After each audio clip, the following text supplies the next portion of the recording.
Hello everyone, welcome to Study IQ. In this video, I will bring to you the best 3 MCQs for the month of September. This is set to in English. Let's start the video. Union Minister Shivraj Singh Chauhan has launched an investment portal to improve the agri businesses, attract investments and increase the farmers' income. What is the name of this portal? The name of this portal is Krishi Nivesh. It is made up of two words, Krishi, which means agriculture, and Nivesh means investment. So we want to attract investment into the agriculture sector of India. For that, we need a portal.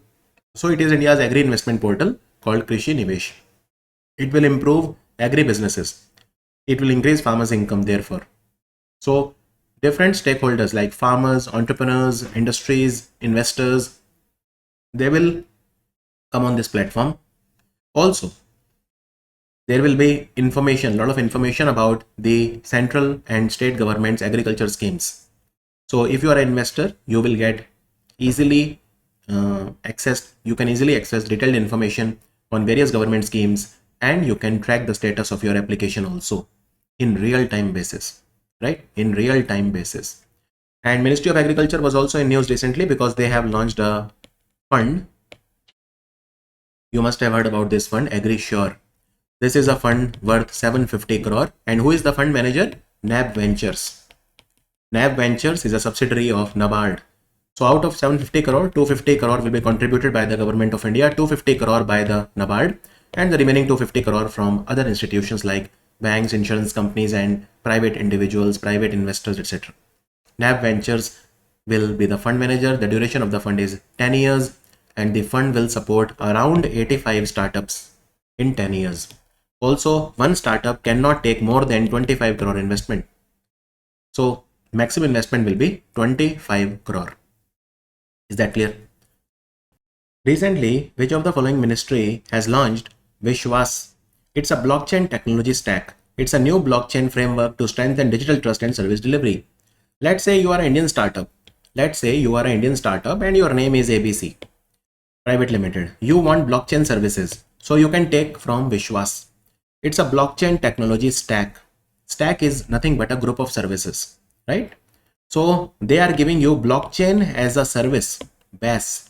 You must have heard about software as a service, the SaaS startup. Similarly, BaaS is blockchain as a service. Blockchain as a service. And where is this service delivery stack? Where is it hosted?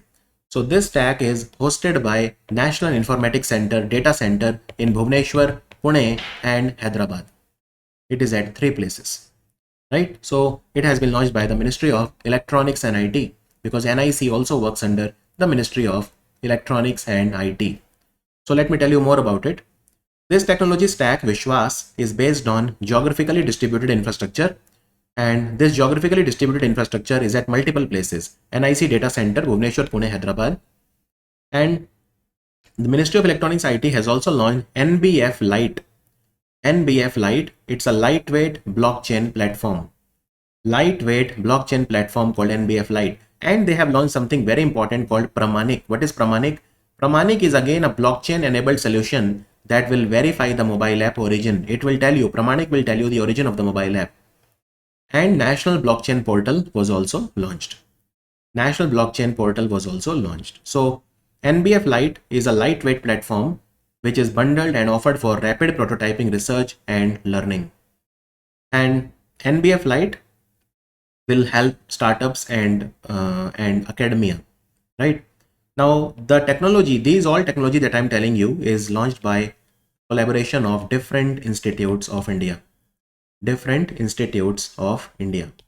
Which of the following state government has launched Pradhan Mantri Uchchatar Shiksha Abhiyan program, which is aimed to strengthen the higher education landscape in the state? Pradhan Mantri Uchchatar Shiksha Abhiyan, PM Usha, has been launched by the government of Odisha, and they want to strengthen the higher education landscape in Odisha. So MOU was signed between Odisha government and the Ministry of Education. Look, PM Usha scheme is a scheme of the central government. It is a scheme that was started that was started as per the National Education Policy of 2020. So the aim of PM Usha scheme is to ensure access to education, higher education, equity and excellence in higher education throughout Odisha. It aims to make Odisha's state universities into world-class institutions. world-class institution. So 500 crore will be contributed by the central government for the development of infrastructure of higher education institutions in Odisha. So center will release 60% of the allocated fund and the remaining 40% by the state government. So central government will provide 500 crore. So it is a scheme of the Ministry of Education, right? Now this scheme earlier was known as RUSA, Rashtriya Uchchatar Shiksha Abhiyan, but now it is called PM Usha. When the scheme was launched in 2013, at that time it was called RUSA. And it was a centrally sponsored scheme. Even now 60-40 is the ratio. So it is the same scheme. Now Odisha is going to implement it. Indian Navy's P-8I aircraft has departed to participate in the 22nd exercise of Varuna. It is an exercise between India and which country? So it is a very, very important exercise between India and France. The answer is France.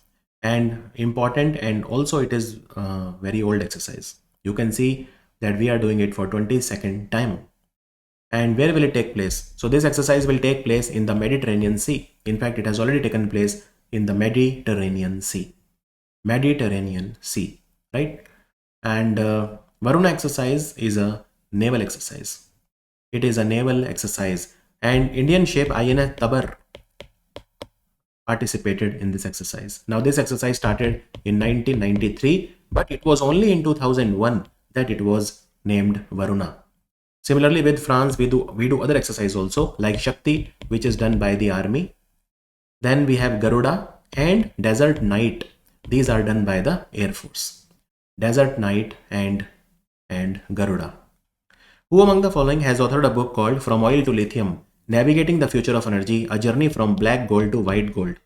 So oil is what we call black gold and lithium is called white gold, and lithium is becoming very important. So this is a book written by Kuldeep Gupta. The answer is Kuldeep Gupta, and Kuldeep Gupta, this is an important book, From Black Gold to White Gold, From Oil to Lithium.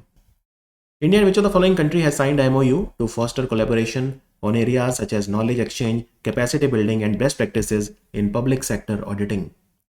Public sector auditing. So what is the answer? The answer is United Arab Emirates, UAE.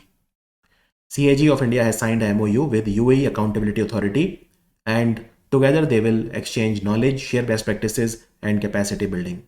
And India CAG has signed such agreements with other countries also, like Bulgaria, like Nepal, for example, with all of these as well. Also in UAE, as you know, the Baraka nuclear power plant was constructed. It is open now. It is the first one in the entire Middle East. India and which of the following organization they have co-organized 2024 edition of the Chief Science Advisors Roundtable in Paris? India has collaborated with the UNESCO. The answer is UNESCO, and they have organized the Chief Science Advisors Roundtable. So this was a collaboration between Office of the Principal Scientific Advisor to the Government of India. Principal Scientific Advisor to the Government of India is Mr. Ajay Sood, and UNESCO's Natural Sciences sector, right? So this is a collaboration between both of them. Also, let me tell you that UNESCO is going to organize their General Assembly meeting in 2025 in Samarkand, which is a city in Uzbekistan. Samarkand. And UNESCO's World Heritage Committee meeting next year will take place in Bulgaria's capital, Sofia. Union Minister of Textiles, Giriraj Singh, has launched India's first fashion forecasting initiative. What is the name of this?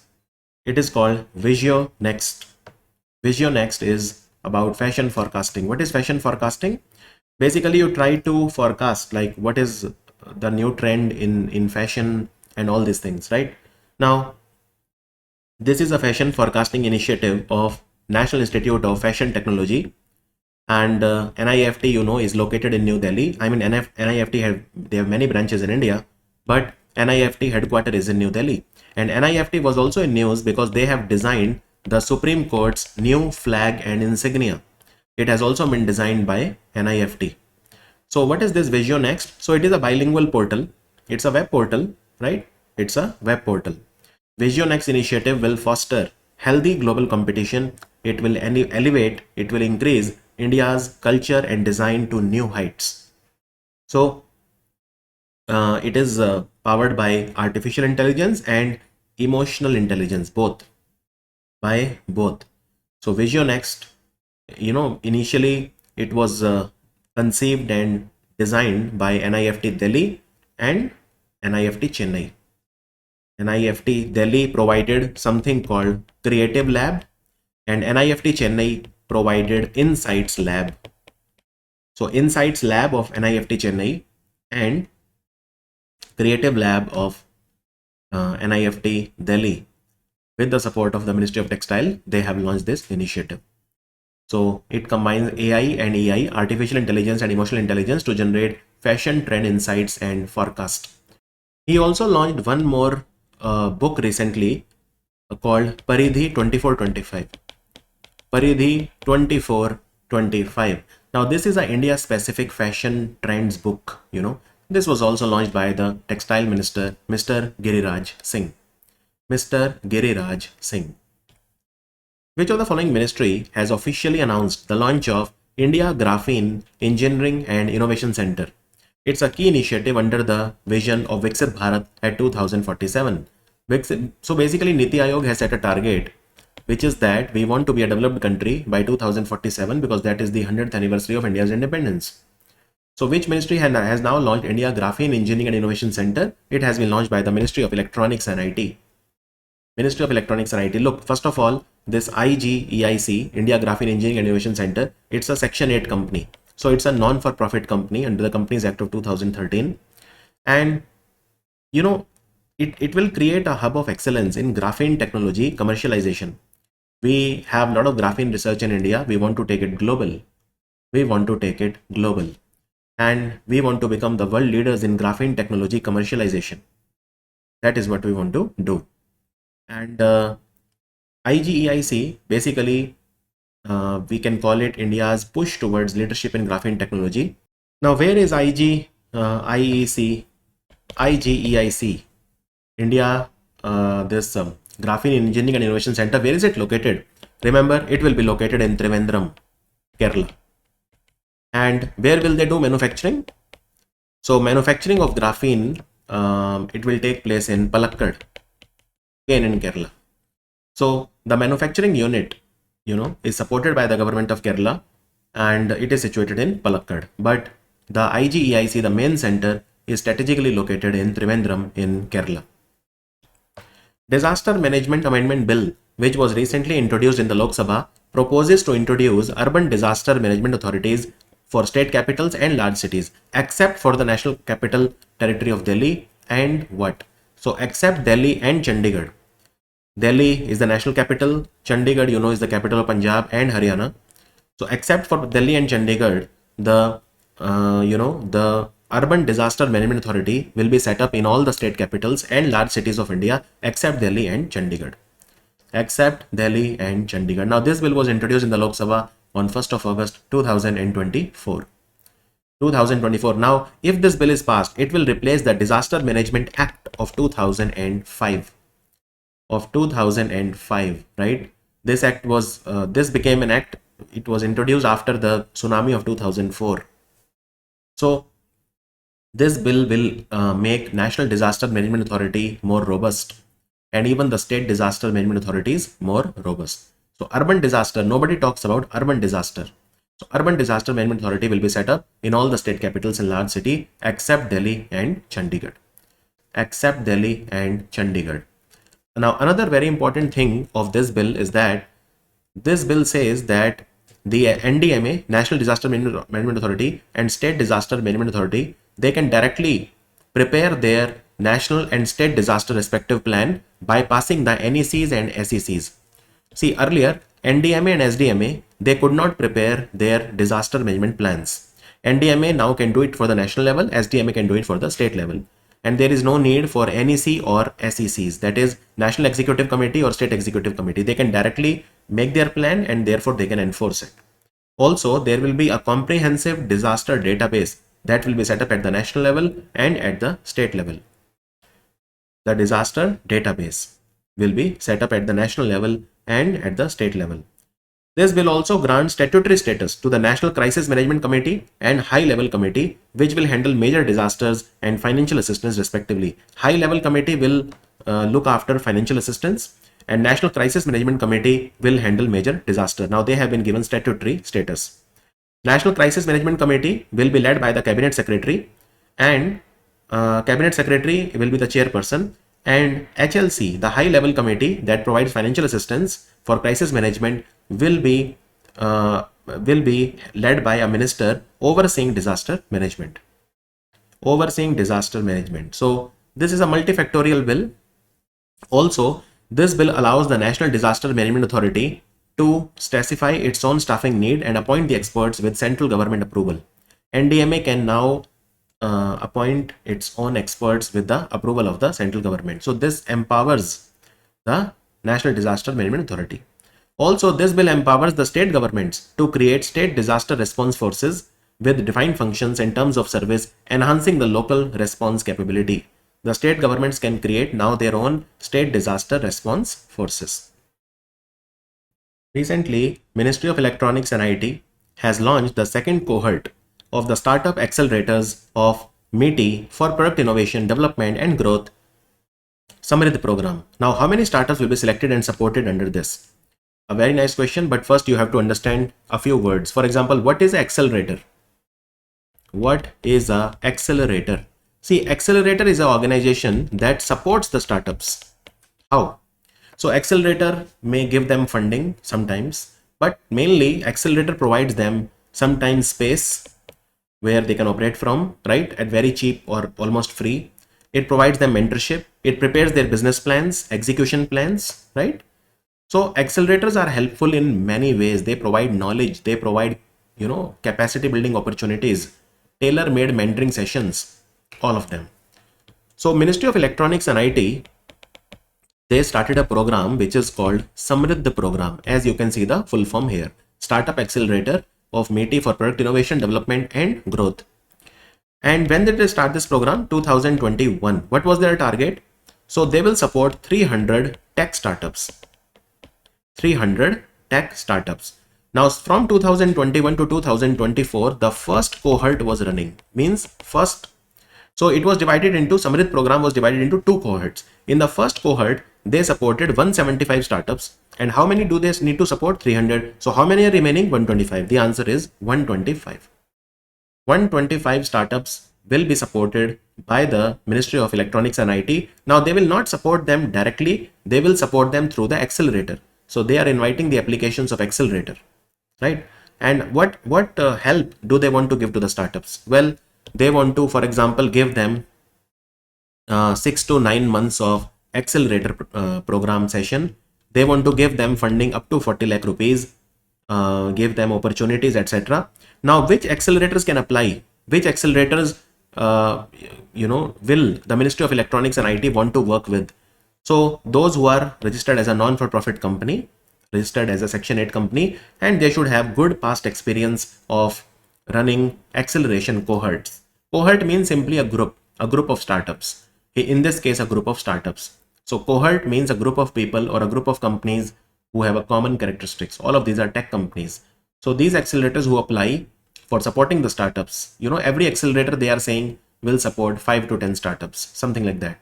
But now they want to they support 125. They have already supported 175. So their target initially was 300. So Samrid is a program that was launched in August 2021 to support 300 technology startups. And that time the funding was 99 crore over a period of 4 years. Now 3 years have passed. They have already supported 175 startup and they want to support another 125. They will give them funding up to 40 lakh rupees and they will give them the accelerator support. Ministry of Women and Child Development has received the National Award for E-Governance Gold Medal for what? So they have got it for Poshan Tracker initiative. Recently, there was the 27th National Conference on E-Governance that took place in Mumbai. It was organized by DARPG, Department of Administrative Reforms and Public Grievances, in partnership with the Ministry of Electronics and IT. So Poshan Tracker initiative. What is Poshan Tracker? So Poshan Tracker ensures a healthier future for children and real-time monitoring of children's nutritional growth. Children's nutritional growth, right? In fact, we are celebrating the National Nutrition Month, September 1st to 30th of September is the Rashtriya Poshan Maha or the National Nutrition Month. So Poshan Tracker is nothing but it is a monthly growth monitoring initiative. For those children who are between the age of 0 to 6, we monitor their growth, their height every month. That is called Poshan Tracker. So it tracks the growth of millions of young children who are between the age of 0 to 6. 0 to 6. So Poshan Tracker is a part of Mission Poshan version 2. You can call it Poshan Abhiyan version 2. And it covers 8.9 crore children who are between the age of 0 to 6. It helps especially Anganwadi workers to assess the nutritional status and detect any deviation, giving them a good chance to intervene and support a child if his growth is not good. So for example, if they track and a child's growth is not good, then they will intervene. So Poshan Tracker is a cutting edge mobile app. It's a ICT app, information and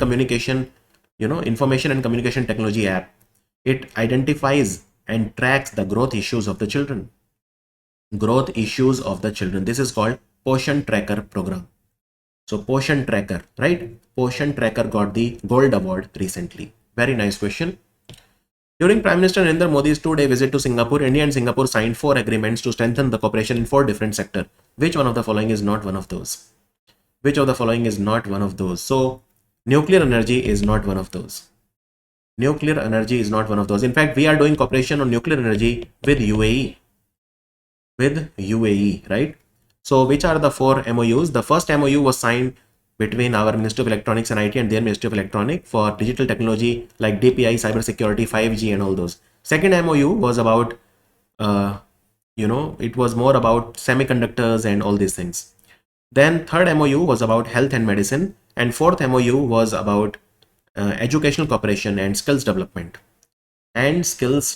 So these were the MOUs, and in fact, we are setting up India's first Tiruvalluvar Cultural Center. Tiruvalluvar Cultural Center will be opened in Singapore. Tiruvalluvar was a great saint from Tamil Nadu. So first Tiruvalluvar Cultural Center will be set up by India in Singapore. Which state has approved the proposal of the establishment of one Gita Bhavan in all the urban bodies across the state? So Madhya Pradesh has said that Gita Bhavan will be set up in all the urban bodies across the state. So spiritual knowledge and teaching of Gita will be given. So apart from Gita, other books also related to Lord Krishna, spiritual literature will be made available at the Gita Bhavan center. Currently, Madhya Pradesh has only one Gita Bhavan, which is located in Indore, but they want to have it in all the urban bodies across the state. And Madhya Pradesh also started a scheme called Brindavan Gram Scheme, where one Gaushala or cow shed will be, Gaushalas will be opened. One Gram Panchayat will have one Gaushala. So from every block, one Gram Panchayat will be selected. Madhya Pradesh has 313 blocks. So 313 Gram Panchayat, one Gram Panchayat from every block will have one new Gaushala. They will be set up. This is called Vrindavan Gram Scheme. Which of the following state or union territories police has launched Operation Kavach for 5th time as a part of the major crackdown on drug trafficking? Operation Kavach. So Operation Kavach is an initiative of Delhi police. They started it for the 5th time to catch narco offenders, right? So they have launched it. Operation Kavach is an anti-narcotics initiative. Delhi police, they do it in collaboration with other crime branch and all, but it is mainly by the Delhi police. Indian Coast Guard participated in the 20th Heads of Asian Coast Guard Agencies meeting.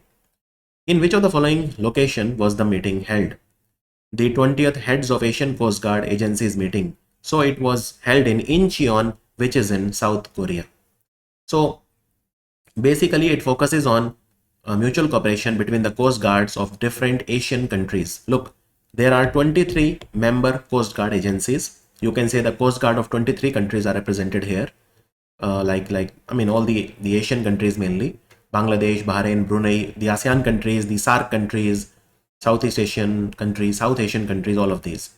So the first time this meeting happened was in 2004 in Japan. And this was the 20th time now in 2024.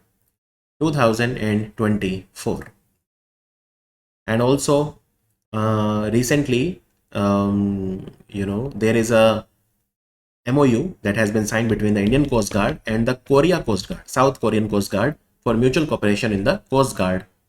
Like for example, we will mutually cooperate for law enforcement, pollution response, maritime search and rescue, and all these things. Indian Coast Guard works under the Ministry of Defense. And Indian Coast Guard, they have recently set up Maritime Rescue Coordination Center in Chennai.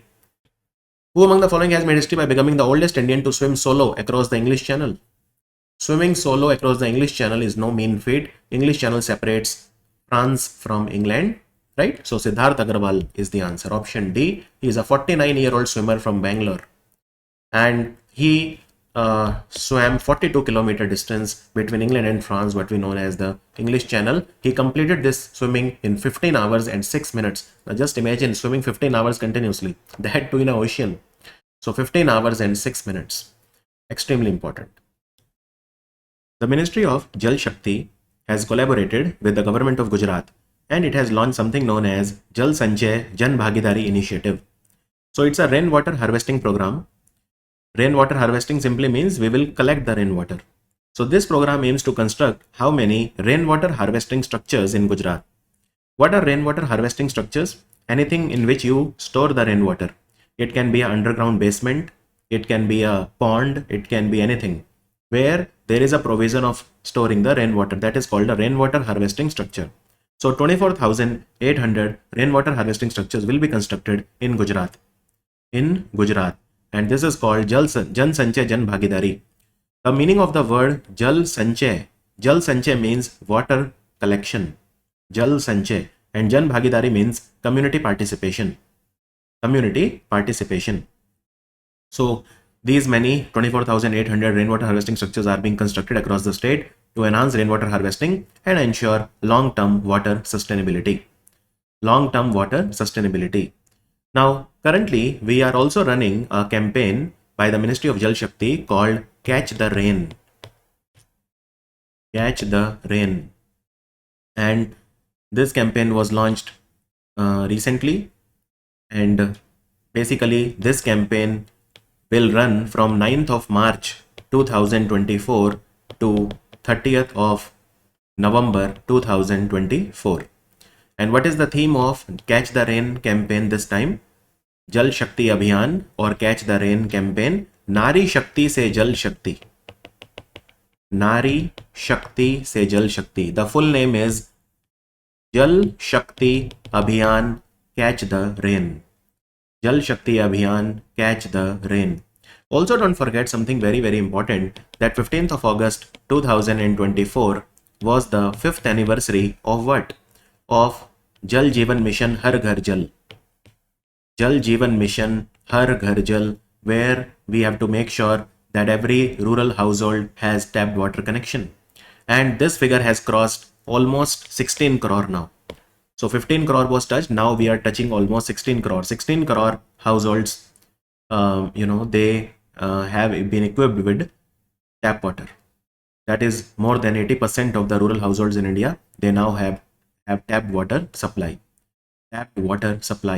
So which are the states and union territories in India which have become Har Ghar Jal? There are many actually which have become Har Ghar Jal. Like for example, so 8 states and 3 union territories so far, they are Har Ghar Jal. Which foundation has launched the Greatness of Spirit series to honor Dalai Lama during a meeting at Dharamshala in Himachal Pradesh? Dalai Lama Tenzing Gyatso is his real name. He is the head of the Tibetan Buddhism, and he is leading the Tibetan government in exile, which is in India, headquartered in Dharamshala. So Dalai Lama is not a name of a person. Dalai Lama is name of a position, a post, So after him will come the next Dalai Lama, right? So current Dalai Lama is Tenzing Gyatso. The answer is Ramon Magsaysay Award Foundation. See, the Greatness of Spirit, they are honoring the earliest winners of Ramon Magsaysay Award. So Ramon Magsaysay Award was set up in 1957. Dalai Lama won this award in 1959, and therefore he is one of the earliest recipients of this award. And this award, it was named Ramon Magsaysay after former Philippines President Ramon Magsaysay. Ramon Magsaysay was the former president of Philippines, and it is also known as the Nobel Prize of Asia. Nobel Prize of Asia, right? So Dalai Lama, he was born in 1935 in Tibet, and then in 1959, after China started brutally suppressing the Tibetan people, he fled to India, and since then he has been living in Dharamshala. So in 1959, he was awarded the Ramon Magsaysay Award. In fact, in 1989, Dalai Lama was awarded the Nobel Peace Prize for his non-violent struggle for the liberation of Tibet. For the liberation of Tibet. While addressing the first International Solar Festival, Prime Minister Narendra Modi stated that India's solar energy capacity has increased 32 times in the last 10 years. Which of the following city has hosted the International Solar Festival 2024? So the answer is New Delhi. International Solar Festival, as you can see, it happened in New Delhi recently. And you know that India wants to achieve 500 gigawatt of renewable energy by 2030. Also, the headquarters of International Solar Alliance is located in Gurugram in Haryana. Gurugram in Haryana. And International Solar Festival, in fact, was organized by International Solar Alliance only. International Solar Alliance. And they talked about different themes like the role of youth in solar power, role of communities, role of women, role of the private sector. They talked about all of these things. And you know that more than 100 countries have already joined International Solar Alliance. International Solar Alliance. Is that clear? As per the recent information, the proposed Aparajita Women and Child Bill, West Bengal Criminal Laws and Amendment Bill mandates that investigation into the rape cases be completed within how many days of the initial report. The more important question is that which state has brought Aparajita Women and Child Bill for addressing the issues related to violence against women and children. So this report says that investigation into the rape cases has to be completed within 21 days of filing the first information report or FIR, right? So this bill also proposes capital punishment for those individuals. So it proposes that if there is a rape that leads to the victim's death, then the person can also be hanged till the death. That is capital punishment. Capital punishment. Also, this Aparajita Women and Child bill says that the investigation has to be completed within 21 days and trial has to be completed within 30 days. Trial has to be completed within 30 days. This bill also says that there have to be 52 special courts in Bengal dedicated to handling the sexual violence cases. This bill also says that there has to be a specialized task force, at the district level in West Bengal. This will be led by a DSP, Deputy Superintendent of Police. Deputy Superintendent of Police. This bill also talks about the protecting the identities of the victims, protecting the identities of the victim. This bill imposes strict penalty for unauthorized publication of court proceeding related to sexual offenses. A lot of media houses, they publish the court proceedings. So if it is unauthorized, then there are strict penalties on those media houses. So all of these things this bill talks about. So these are the key provision. The most important provision that you need to remember is that capital punishment is there, right? If there is a rape that leads to victim's death, then investigation into the rape cases has to be completed within 21 days and trial has to be completed within 30 days. And 52 special courts, they will be set up. Matrix Gas and Renewable Limited, in collaboration with which company has secured a contract worth 164 crore to develop India's first biohydrogen project. India's first biohydrogen project will be a collaboration between Gansol Engineering and Matrix Gas and Renewable. Gansol Engineering is a company that is based in Ahmedabad, and even Matrix Gas is a company that is based in Ahmedabad in Gujarat. So you don't need to remember all these things that where the company is based, but it helps to kind of study the current affair in a good context, right? So what will be this project? Well, this project is biohydrogen project. It will convert 25 tons of bio waste. 25 ton of bio waste will be converted into 1 ton of hydrogen per day, right? And this project will be set up as a part of India's National Green Hydrogen Mission. You know very well, India's National Green Hydrogen Mission was started, or it was launched on 4th of January 2023. And nodal ministry is the Ministry of New and Renewable Energy. So what is the target of the Green Hydrogen Mission of India? It's a very pointed question. What is the target of the Green Hydrogen Mission? Well, our target is that By 2030, we should be able to produce 5 million metric ton of green hydrogen per day. Very simple target. By 2030, we should be in a position to produce 5 MMT, 5 million metric ton of green hydrogen every day by 2030. This is the target of the green hydrogen mission. Which of the following Bollywood actor has been featured in the Time 100 most influential people in artificial intelligence list released by the Time magazine? Now, of course, this list has a lot of legendary people, but very surprisingly, actor Anil Kapoor is one of the most influential people in the world when it comes to artificial intelligence. And this report, most influential people in AI, was released only for the second time by the Time magazine, which is published from America. And there are 4 types of people in the list. There is leaders, innovators, shapers, and thinkers, right? So Sundar Pichai is there, Anil Kapoor is there, Ashwani Vaishnav is there, Nandan Nilekani is there. So there are a lot of people from India. In fact, there are a lot of people of Indian origin who are also in the list. And of course, it has Mark Zuckerberg, it has Sundar Pichai, Satya Nadella, it has Sam Altman, all the usual names that you would expect. All those are there, right? And in fact, there is a 15-year-old also, Francesca Mani. He is also there. Francesca Mani is a high school student who created deep fakes, who led a campaign against the deep fakes. So because Francesca Mani was a victim of AI created deep fakes. So Francesca Mani is also there. A lot of eminent people, basically, they are in the list, right? In fact, Time magazine has given a list of recently 100 greatest places of the world. In that, there are 3 Indian places which have been mentioned. Museum of Solutions in Mumbai. Museum of Solutions was opened by Tanvi Jindal. Then there is a Manam Chocolate from Hyderabad, Manam Chocolate Factory, which was set up by Mr. Chaitanya Mupalla in Banjara Hills in Hyderabad. And there is a restaurant in Himachal called NAR, N-A-R, which was started by Chef Pratik Sadhu. Ministry of Health and Family Welfare, they have recently approved the B-PALM regimen for treating multi-drug resistant tuberculosis. It includes a 4-drug regimen. Identify which drug is not a part of the B-PALM regimen.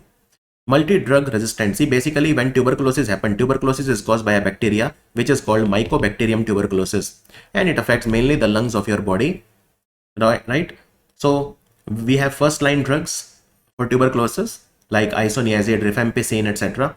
If these don't work, we go to second generation drug, and if those don't work, we go to third generation, right? If a person is multi-drug resistant, that means that you keep giving him drugs will not work. And we have to eliminate tuberculosis from India by 2025. This is our target. So now we have started B-PALM regimen. And what is B-PALM regimen? Basically, there are drugs. So there is bedaquiline. Bedaquiline is there, right? B-PALM. B-PALM. Now here we have bedaquiline. L stands for linezolid, right? M stands for moxifloxacin, and one new drug has been added, which is pretomanid. Now they are asking which of the following is not a part of it. So meclizine is not a part of it. Instead, we have moxifloxacin. So bedaquiline, linezolid, pretomanid, and moxifloxacin. These are the 4 drugs. Now, pretomanid drug is important because it is the new one which has been added. These 3 we were giving earlier also, but pretomanid has been added. So there are 4 drugs in B-PALM. Let me write it once again here, B-PALM, to make it very clear. B-PALM, okay. So B stands for bedaquiline, P stands for pretomanid, right? Pretomanid. L stands for linezolid, and M stands for moxifloxacin instead of meclizine. And these are proven to be safe. And we were using B, L, and M earlier, but P we have added just now, which is pretomanid. Pretomanid has been approved by Central Drugs Standard Control Organization, CDSCO. CDSCO that works under the Ministry of Health. Now India has more than 75,000 multi-drug resistant patients of tuberculosis who are staring at death. That is how I would like to put it. So maybe this can give them some comfort. In fact, if you remember, last year, or I think last year only, government launched a portal also called Nikshay portal. Nikshay portal is to give patient support to the to improve the treatment outcome of the TB patients. Nikshay portal version 2 was launched. In fact, we also have a scheme called Nikshay Mitra. What is Nikshay? So tuberculosis is known as Shay Rog. Ni means we want to eliminate it. Nikshay. That is why it is called Nikshay. So this is also an initiative by the Ministry of Health. Chief Minister Nitish Kumar inaugurated Bihar's first sports academy and Bihar Sports University, where both of these have been inaugurated recently in Rajgir in Bihar on the occasion of National Sports Day, which is the birth anniversary of Major Dhyan Chand on 29th of August. And what was the theme of the National Sports Day this time? Sport for the promotion and peaceful and inclusive societies. Sport for the promotion and peaceful and inclusive societies. So this was the theme. Now this is a very large sports university, 90 acres of land, 740 crore cost. It has international sports complex also. It has training, accommodation and medical facilities in the same campus. In fact, it was announced by Nitish Kumar in 2007. It also has a cricket stadium. It also has 8 small stadiums, world-class sports library, training center, and the stadium can accommodate 50,000 people. The small stadiums can accommodate 10,000 people. So this project is not only for cricket, it is for cricket, athletics, football, hockey, volleyball, kabaddi, lot of sports. So Bihar Sports University, basically it was announced in July 2021, and now finally we can see it is here. In fact, Rajgir was also in news recently because Rajgir will host the Women's Asian Champions Trophy 2024. The Women's Hockey Asian Champions Trophy will take place in Rajgir. It will take place from 11th of November to 20th of November. Recently, which 3 states have been recognized as the fastest growing large states in India by the Ministry of Statistics and Program Implementation? The fastest growing states in India are which one? So there are 3. So there is Telangana, Tamil Nadu and Rajasthan. Telangana, Tamil Nadu and Rajasthan, and it is by the Ministry of Statistics and Program Implementation. Now these states have achieved impressive economic growth. You know that in financial year 2024, India's economic growth was a massive 8.2%. Now the GDP growth rate of these 3 states is more than 8.2%. So Telangana, let me tell you, its economy grew by 9.2%, right? Significant increase. Tamil Nadu's economy grew at 8.2%, and Rajasthan experienced a growth of 8%. So these 3 are the fastest growing. The GDP of Tamil Nadu is approximately 15.7 lakh crore. GDP of Telangana is approximately 7.9 lakh crore, right? And Rajasthan grew at around 8%. So Rajasthan is already the 7th largest economy in India. Now comes the next part. Why are these 3 states growing so fast? Because of service sector. So service sector is what? Service sector means healthcare, education, tourism, finance. All of these are service sector, you know. So in Tamil Nadu, the service sector contributes 52% to the gross value added growth, right? And in Telangana, the service sector is 63% of their gross value added growth, their GVA. Now, which is the largest economy in India? Maharashtra. Maharashtra still holds its position as the largest economy in India.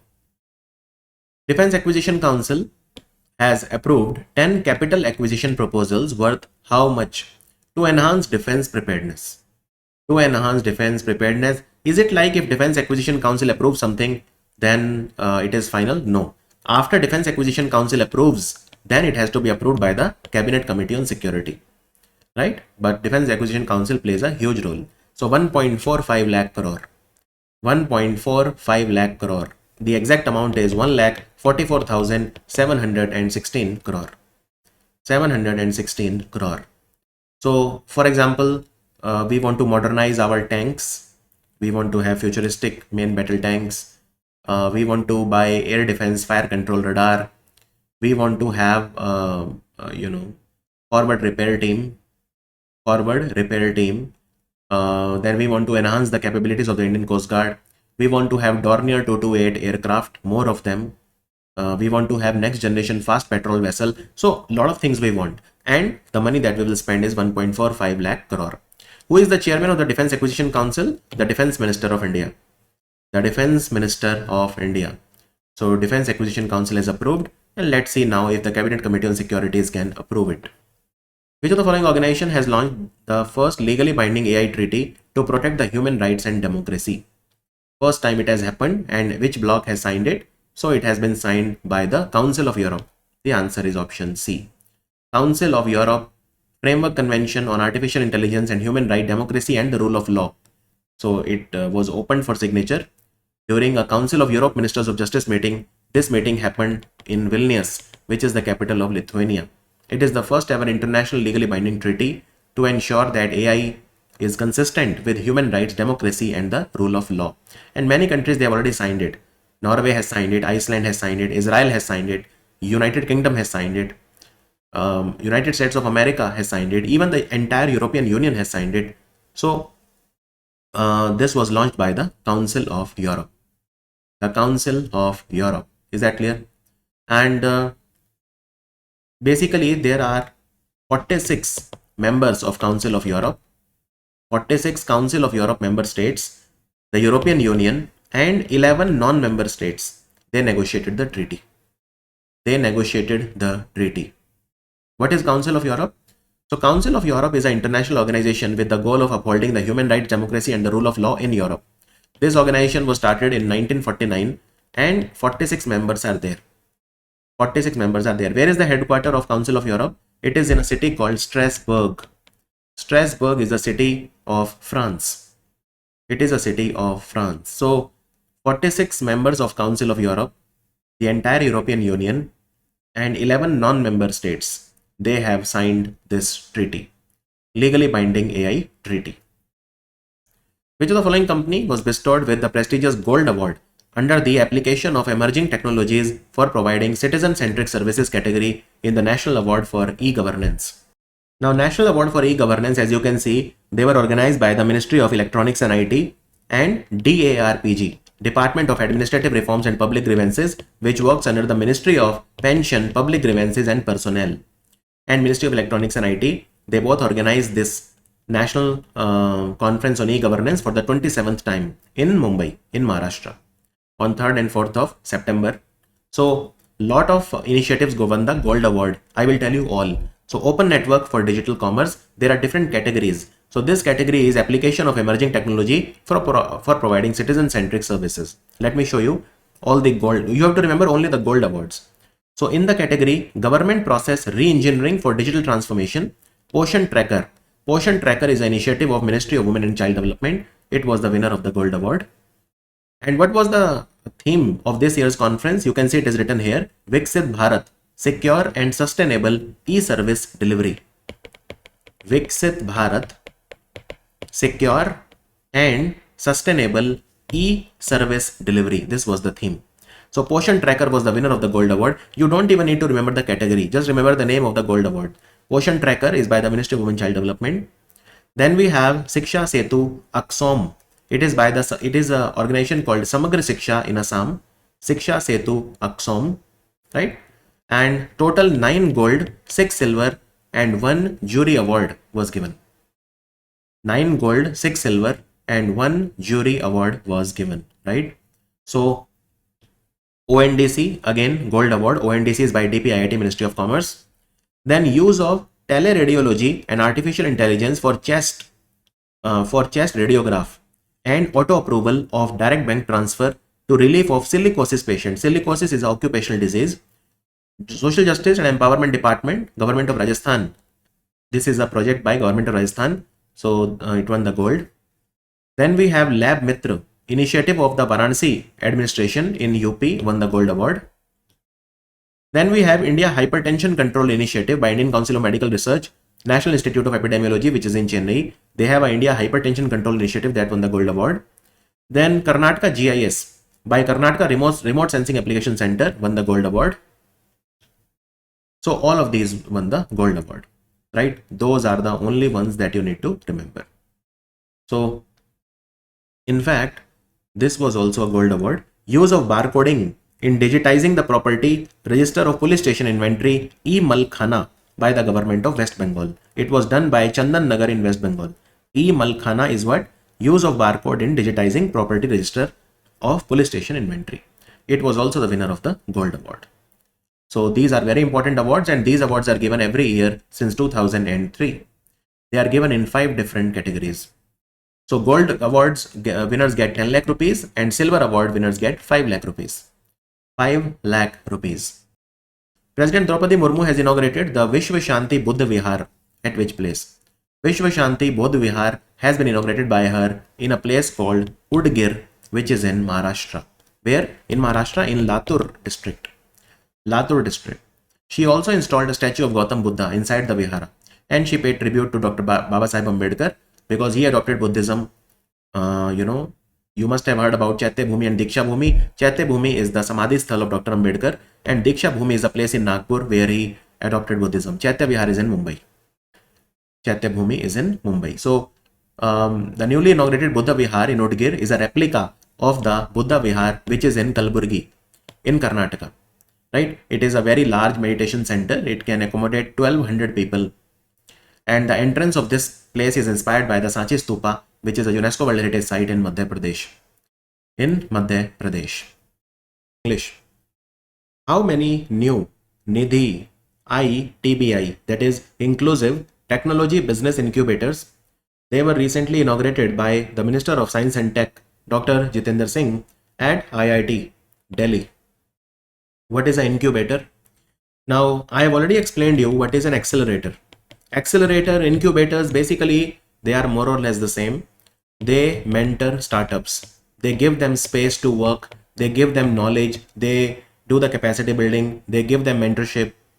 They give them funding if required. So these are called accelerators or incubators. So inclusive technology business incubators, which means they will incubate or they will help those startups which are in the field of technology. So eight incubators, Nidhi ITBI, they have been launched. They have been launched, right?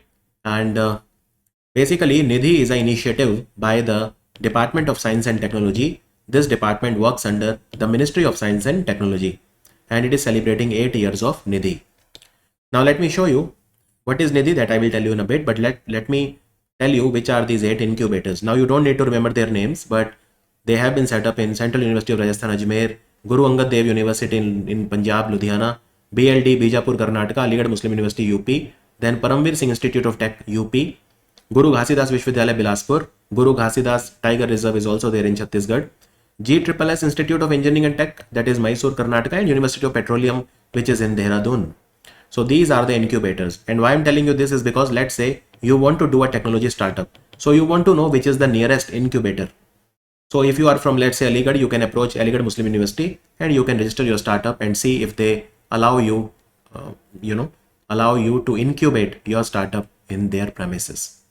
So these inclusive technology business incubators, they have a duration of 3 years. So ITBI, it's a 3 years duration initiative which is supported by the Department of Science and Tech for educational institutions who want to do innovation and entrepreneurship culture, who want to promote innovation and entrepreneurship culture among the students, faculties, entrepreneurs, and nearby communities. Is that clear? So this was launched recently. And what is Nidhi now? Let's come to the moot point. What is Nidhi? So Nidhi program, there is a full form of Nidhi called National Initiative for Developing and Harnessing Innovations. So as the name says, it's a program that was started by the Department of Science and Tech, right, in 2016. So, and this is a program for promoting science and tech based startups across the country. So Nidhi wants to nurture startups through scouting the startup, supporting and then scaling them, making them big companies from a startup, right? And who does the funding? So the funding under the Nidhi program is done by National Science and Technology Entrepreneurship Development Board. National Science and Technology Entrepreneurship Development Board. And this organization, NSTEDB, it works under the Ministry of Science and Tech. It was set up in 1992 to basically promote technology intensive startups. So this works under the Department of Science and Tech, which works under the Ministry of Science and Tech. So Nidhi program was started in 2016. 2016. Now recently, India and France, they have started a program called Inflimen. This is also by the Ministry of Science and Tech from India, and they are basically working together on liver and metabolic diseases. Liver and metabolic diseases. Is that clear? So this program was started for joint research in liver diseases by India and France. India and France. And Department of Science and Tech has also started a scheme called Vigyan Dhara. It's an umbrella scheme. It's a central sector scheme. It's a unified scheme. So Vigyan Dhara will run from 2021-22 till 2025-26. And how much money will be spent in Vigyan Dhara? 10,579 crore.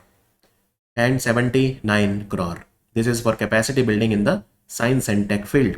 Also, under the Ministry of Science and Tech, we had SERB organization, Science and Engineering Research Board. It has now been shut down and it has been replaced by Anusandhan National Research Foundation. Anusandhan National Research Foundation. Understood? What is the name of the initiative? Recently announced by Minister of Textile Giriraj Singh, which aims to establish standardized measurements for Indian body types. So when you go and buy a t-shirt, you will see different sizes, European sizes, American sizes, you will see British sizes, but you will not see Indian size. So that does not help us, right? So this initiative will be called India Size. India Size initiative will establish standardized measurements designated to better suit the Indian body types. So it has been sanctioned by the Ministry of Textile, India Size project.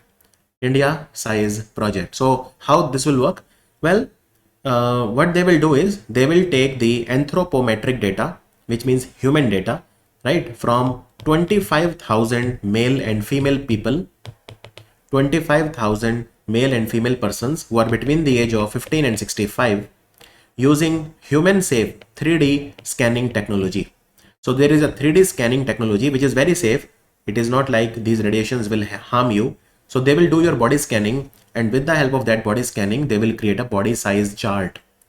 Body size chart. Now this body size chart will help national and international retailers and manufacturers to produce goods which are best suited for the Indian body types. It will create a balance between demand and supply of the well-fitted garments. So India Size will serve as a benchmark for Indian and international fashion brands who are selling in India. And Giriraj Singh recently, he also launched something known as Visio Next. Now Visio Next is an initiative which has been started by the Ministry of Textile, and it inculcates artificial intelligence and emotional intelligence both to generate fashion, trend, insights and forecast. It has been made by NIFT, National Institute of Fashion Technology, which works under the Ministry of Textile. NIFT has also created the new flag of the Supreme Court of India on completion of their 75 years. They will complete. Supreme Court of India was set up on 26th of January 1950 and inaugurated on 28th of January 1950. Central Government of India, they have notified the International Transshipment Hub at Galathea Bay as a major port. So where is it located? Extremely important question. Galathea Bay, where is it? So it is located in Andaman and Nicobar Islands, which are located in the Bay of Bengal. Andaman and Nicobar Islands. So it is now a major port and it is a transshipment port. Transshipment means what? Well, all the ships which are going near here, they will stop here. Containers will be loaded, unloaded, all those things will happen. Look, it's a very big project. It is a project worth 44,000 crore rupees. And it is a project under the Ministry of Port, Shipping and Waterways. So it will be declared now as a major port. Look, there are 13 major ports of India. So what I am assuming is it will be 14th major port. Although there was no, no announcement as such in this regard that it is the 14th one. All they said is that it will be a major port. So let the numbering announcement happen. Vadhavan is the 13th major port of India that is announced by the Ministry of Ports, right? So the Galathea Bay will be a transshipment port. Now tell me, which is the first transshipment port of India? It is called the Vizhinjam port, which is located in Trivandrum in Kerala. So Vizhinjam port is the first transshipment port of India, right? But Galathea Bay will be the second transshipment port and a major port. So Galathea Bay port will be opened in 2028. And when this port is opened, the capacity will be 4 million TEU. Then it will be increased to 16 million TEU by 2058. So within a span of 30 years, almost 30 years, 2028 to 2058, the capacity will become 4 times. 4 times. Is that clear? Now, is it the only new major port? No. So there are three mega, I repeat, there are three mega ports that the Ministry of Port Shipping and Waterway wants to build. I'm not even talking about major port, I'm talking about mega ports, right? So one is the Vadhavan Jawaharlal Nehru Port Authority cluster. Then we have the Paradip Port in Odisha, and then we have the Deen Dayal Port, Kandla, Gujarat. So these are the three new mega ports that they want to develop. Here, Vadhavan and JNPT, they are basically counted as, counted as one. So these are the new mega ports: the Vadhavan, JNPT, the Paradip, and the Deen Dayal. So how much capacity we want for the mega ports? We want 300 million ton per annum capacity. 300 million ton per annum each. This is the capacity we want of mega ports. Now let me tell you something interesting. We have Maritime Vision document 2030. So what is our vision? In this document it is written that India will have 4 port clusters. 4 port clusters with a capacity of 300 million ton per annum. Which are these 4? There is Vizhinjam port cluster, Galathea, this Andaman Nicobar one. Then we have Chennai, Kamarajar, Kadalore port cluster, and then we have Paradip and other non-major ports cluster. So Paradip cluster, Chennai, Kamarajar, Kadalore port cluster in Tamil Nadu, Galathea and Vizhinjam. These are the 4 port cluster. We want the capacity to be at least 300 million ton per annum each. And in the Maritime Vision document 2030, it is also written that we will set up 2 port cluster with capacity more than even 500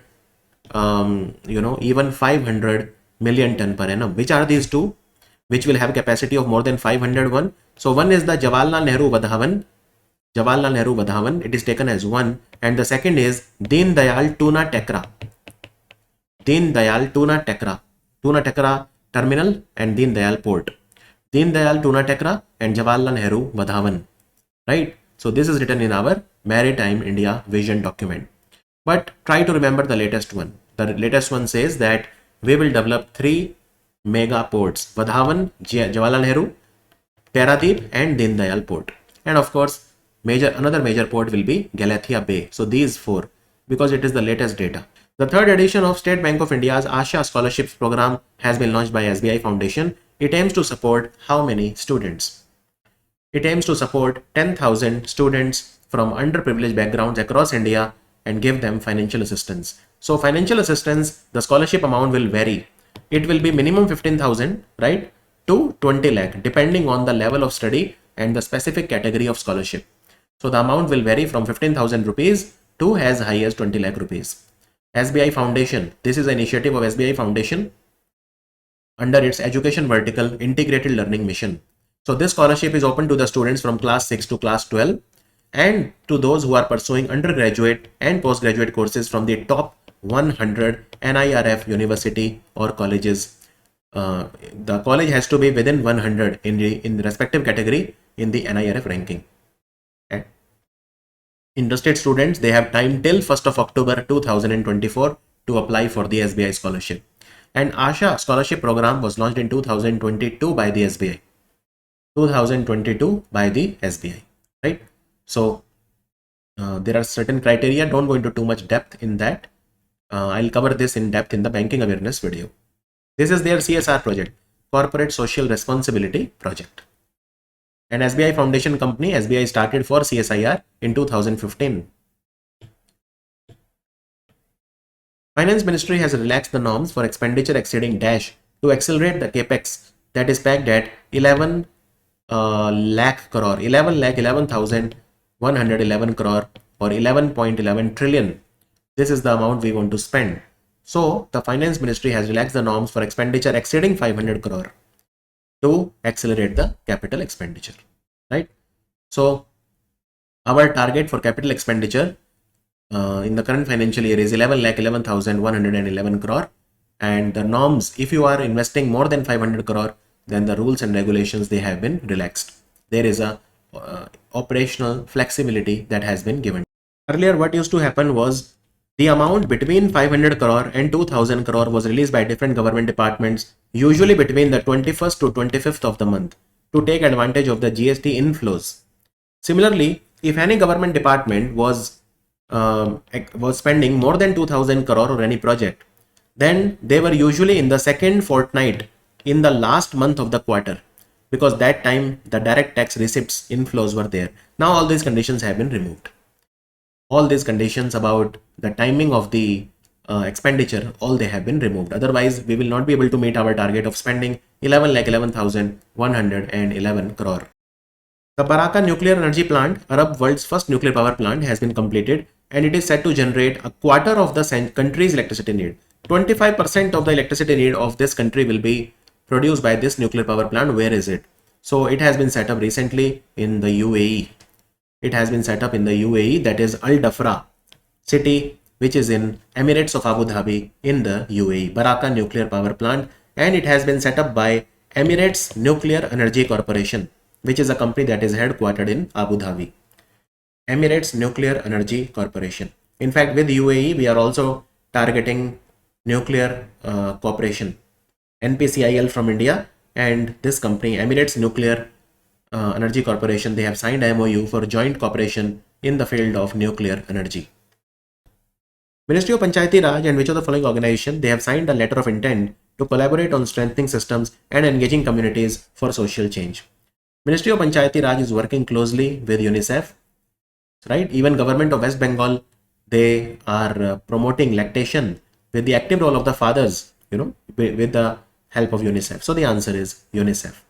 Ministry of Panchayati Raj and UNICEF, they are working together on what? So this partnership aims to set up and institutionalize the mechanisms for effective communication between the Panchayati Raj Ministry, elected representatives, and field functionaries of Panchayati Raj institution and the rural community.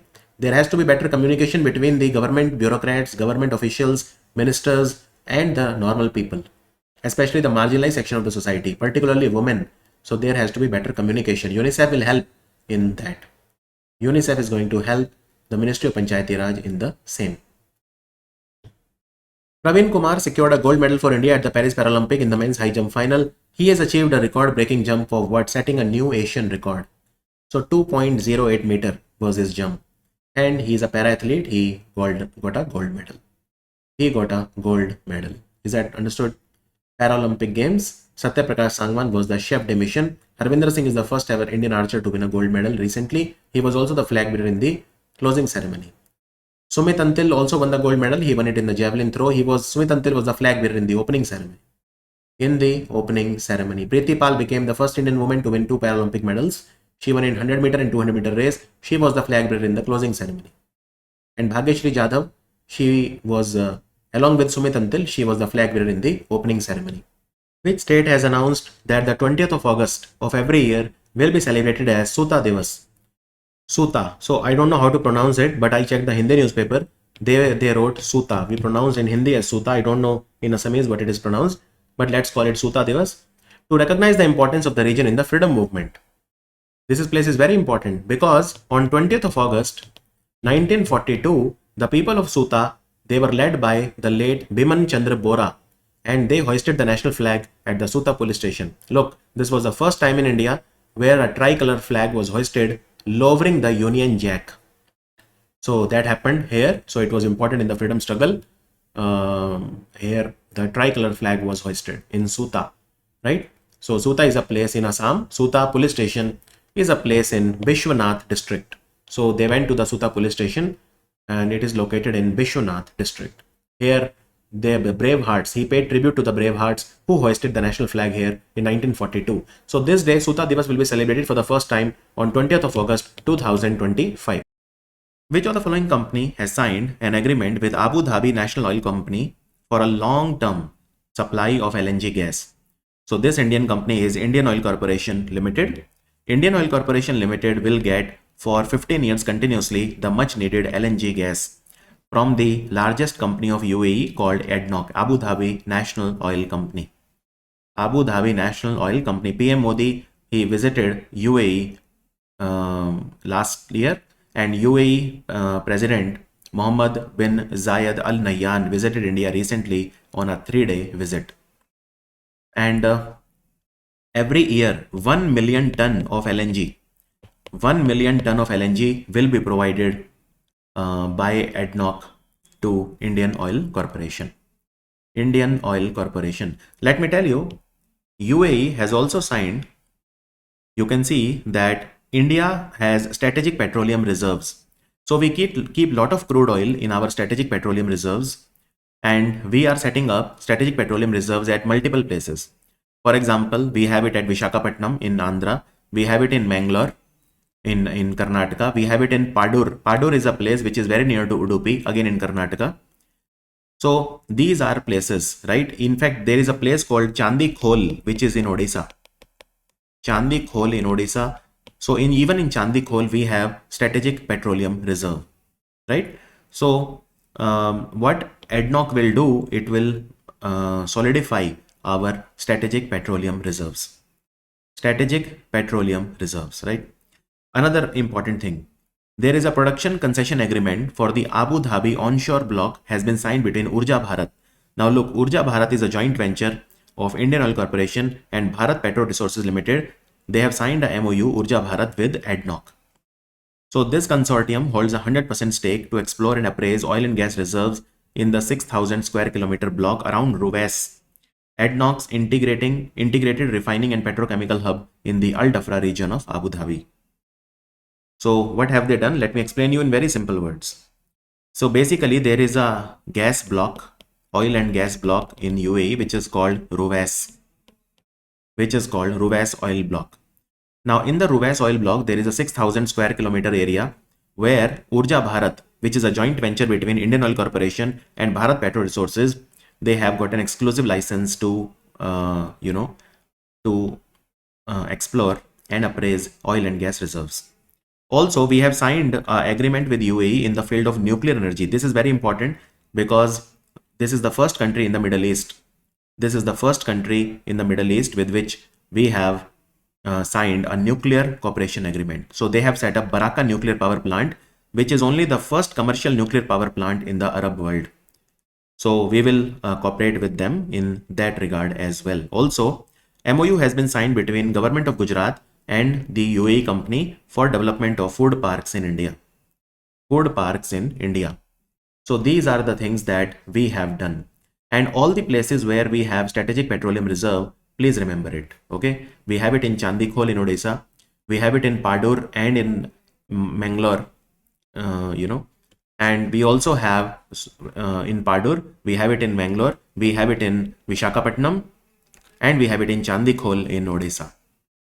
Recently, Malpe and Mulki, so they are the 4th and the 5th ships of the 8 anti-submarine warfare shallow watercraft project. They were launched for the Indian Navy. These ships are built by which company? So this is a very easy question. These are built by the Cochin Shipyard Limited. Cochin Shipyard Limited. Look, on 30th of April 2019, around even more than 5 years back, there was an agreement that was signed between the Ministry of Defense and the Cochin Shipyard that they will manufacture 8 anti-submarine shallow water crafts for the Indian Navy, right? So Malpe and Mulki are the 4th and the 5th ships in the series. So these vessels, these ships are 78 meter long, and the displacement of the water when they move is around 900 ton. They can have a speed of 25 knots. 25 knots. They can do low intensity maritime operation. They can do anti-submarine warfare. They also have underwater sensors. They are fitted with sonar, and 80% indigenous content is there. By the way, which were the first 3? So first 3 were INS Mahe, INS Malwan, and INS Mangrol. INS Mangrol, MAHE, INS Mahe, INS Malwan, MALWAN, Malwan, MALWAN, and Mangrol, MANGROL. These were the first 3, and these are the 4th and the 5th, and you can see all are start with the letter M. So now only 3 are remaining, and the remaining 3 will also be manufactured very, very soon, right? Cochin Shipyard It is based in Kochi. It works under the Ministry of Defense. In fact, all the shipyards of India, like Garden Shipbuilder, Mazako Dock Shipbuilder, they all work under the Ministry of Defense. The Ministry of Defense. Which of the following city has received the National Clean Air City Award under Category 1, that is population over 10 lakhs, as a part of Swachh Vayu Sarvekshan? Swachh Vayu Sarvekshan. Swachh Vayu Sarvekshan means Clean India Survey, Clean Air Survey, right? So the answer is Surat. The answer is Surat. So recently we celebrated International Day of Clean Air for Blue Skies. International Day of Clean Air for Blue Skies. It was celebrated on 7th of September 2024 at Jaipur in the presence of Mr. Bhupender Yadav. And Mr. Bhupender Yadav is India's Environment Minister. Also, Mr. Bhajan Lal Sharma was also present here. Bhajan Lal Sharma is the Chief Minister of Rajasthan. So, this day was declared in 2019 by the United Nations General Assembly. And what was the theme of International Day of Clean Air for Blue Skies? Invest in clean air now. Invest in clean air now. So you can see here, there were multiple categories. And in the category 1 means the population is more than 10 lakh. Category 2 means the population is between 3 to 10 lakh. And category 3 means population is less than 3 lakh. So the best air quality, just remember the first position, Surat got the first position. Then Firozabad city of UP has the best air quality in the 3 to 10 lakh population category. And in category 3, which is population less than 3 lakh, we have Rai Bareli from UP. Rai Bareli from UP, right? So there some cities have recorded significant improvement. How we can control air pollution? We can plant trees that we call as green belt development. Then we can do bioremediation of waste, recycle of waste, solid waste management. We can do end-to-end paving of roads so that the dust is less, even traffic management system we can do. If traffic is managed, then definitely, air pollution is less. So all these things. In fact, on the occasion of, very recently, PM Modi started World Environment Day. He started a campaign called Ek Ped Maa Ke Naam, which means plant a tree in the name of your mother. And Swachh Vayu Sarvekshan is by which ministry? Ministry of Environment, Forest and Climate Change. And in how many cities this survey was done? In 130 cities, which are called 130 NCAP cities. What are NCAP cities? National Clean Air Plan, right? So we have NCAP, National Clean Action Plan, Clean Air Action Plan, that is called NCAP. And it is in 130 cities where this National Clean Air Action Plan is being run. Because these are the cities where the population, population is divided into 3 parts, category 1, 2 and 3, but air pollution problem is very large, right? So total how many cities? 130. Category 1 cities are 47, which have population of greater than 10 lakh. Category 2 cities from 3 to 10 lakh, such cities are 43. So 47, 43, 90, and the remaining 40 cities are category 3. Category 3. So the best performing cities I have told you. And let me tell you, all the data of these 130 cities which are covered under National Clean Action Plan, all the data is put on a portal called Pran portal. So Pran is name of the portal of the Ministry of Environment where air pollution data is put. So Pran portal, what is the full form of Pran? Portal for Regulation of Air Pollution in Non-Attainment Cities. Now these 130 cities are also known as non-attainment cities because in these cities we have not been able to achieve our air pollution targets. Our air pollution targets, right? So do remember that. And you can see these are the criteria. So biomass and municipal solid waste burning, this is the weightage. Similarly, there is a certain weightage which is given to all of these parameters and then there is a score, and on the basis of that the best performing cities are launched. By the way, the National Clean Air Program, NCAP, National Clean Air Program was launched in January 2019 by again the Ministry of Environment, Forest and Climate Change. Ministry of Environment, Forest and Climate Change. 47th edition of biannual World Skills has been started at which of the following places? World Skills is one of the biggest competitions in the world, right? One of the biggest competition, and it is taking place in Lyon. It is taking place in Lyon. It is the world's largest international skilling competition. It is the largest competition, right? And 70 countries, approximately 70 countries, they are participating. They are participating. According to recent information, Indian Navy's long-range maritime patrol aircraft P-8I, Poseidon 8I, will take part in exercise Kakadu. So Kakadu is an exercise organized by which country? It is hosted by Australia. Look, there are two exercises which are hosted by Australia. One is called Pitch Black, and in both of these exercises, multiple countries they participate. So Kakadu is taking place for the 16th time, and more than 30 countries they are participating. They are participating. So Kakadu, and Kakadu will take place where? So Kakadu exercise will take place at the Darwin Air Base. Darwin Air Base. Darwin Air Base is located in Australia. In Australia, Darwin is a city. Darwin is the capital of Northern Territory in Australia. So P-8I we purchased from Boeing, American, right? And it can have a speed of 907 km per hour. Massive aircraft. So Indian Navy purchased this from American company Boeing. So Kakadu is a very important exercise. NASA's DART, Double Asteroid Redirection Test mission, made history by successfully crashing a spacecraft into Dimorphos. So what is Dimorphos?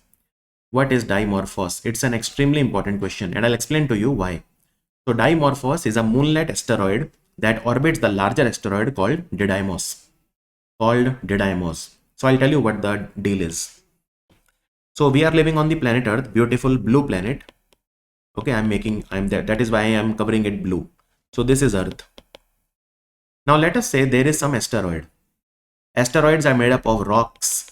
They are made up of dust particles, all these things, and they are very large in size. They are piece of stones, very large in size. Some can be as large as a planet itself. Now let's say some asteroid is coming towards the Earth, and obviously it is coming towards the Earth at a very high speed. So there is a danger that it may hit the Earth. So what NASA said, that what we can do, let's say if NASA is certain that this asteroid will hit the Earth in the near future, so NASA will launch from here some spacecraft. Okay, some spacecraft it will launch, and this spacecraft will go and hit this asteroid. It will hit this asteroid, and as a result of that, the direction of the asteroid will be changed. So Earth will be saved. So this is what NASA calls DART, or DART mission. What is the full form of DART? Double Asteroid Redirection Test. Double asteroid redirection. We want to redirect the asteroid. We want to change the direction. Now this is Earth, and there is a very large asteroid called Didymos. D-I-D-Y-M-O-S. D-I-D-Y-M-O-S. Which is called Didymos. Right? Now, Didymos is a large asteroid, and there is a small asteroid which is called Dimorphos. So that is why we are calling it moonlet asteroid, because Dimorphos is rotating around Didymos. Dimorphos. But Dimorphos was approaching the Earth, and there was a chance that Dimorphos can hit the Earth. So what NASA has done, NASA launched a DART mission. They launched a spacecraft which hit the asteroid Dimorphos at a speed of 13,645 miles per hour. Or you can say 6.1 kilometer per second. This is immense speed. And because of that, the Dimorphos has been now scattered. So when NASA's spacecraft hit Dimorphos, what happened? Dimorphos broke down. Dimorphos broke down into small pieces, right? And now the good thing is that the direction is changed. The direction is changed. So DART mission was launched for the first time in 2021 by NASA, and this technique is called kinetic impact. Kinetic impact. This is a major victory. Otherwise, Dimorphos could have hit the planet Earth. As per recent information, India's first silicon carbide manufacturing facility has been set up where? So India's first silicon carbide manufacturing facility has been set up in Odisha. Where?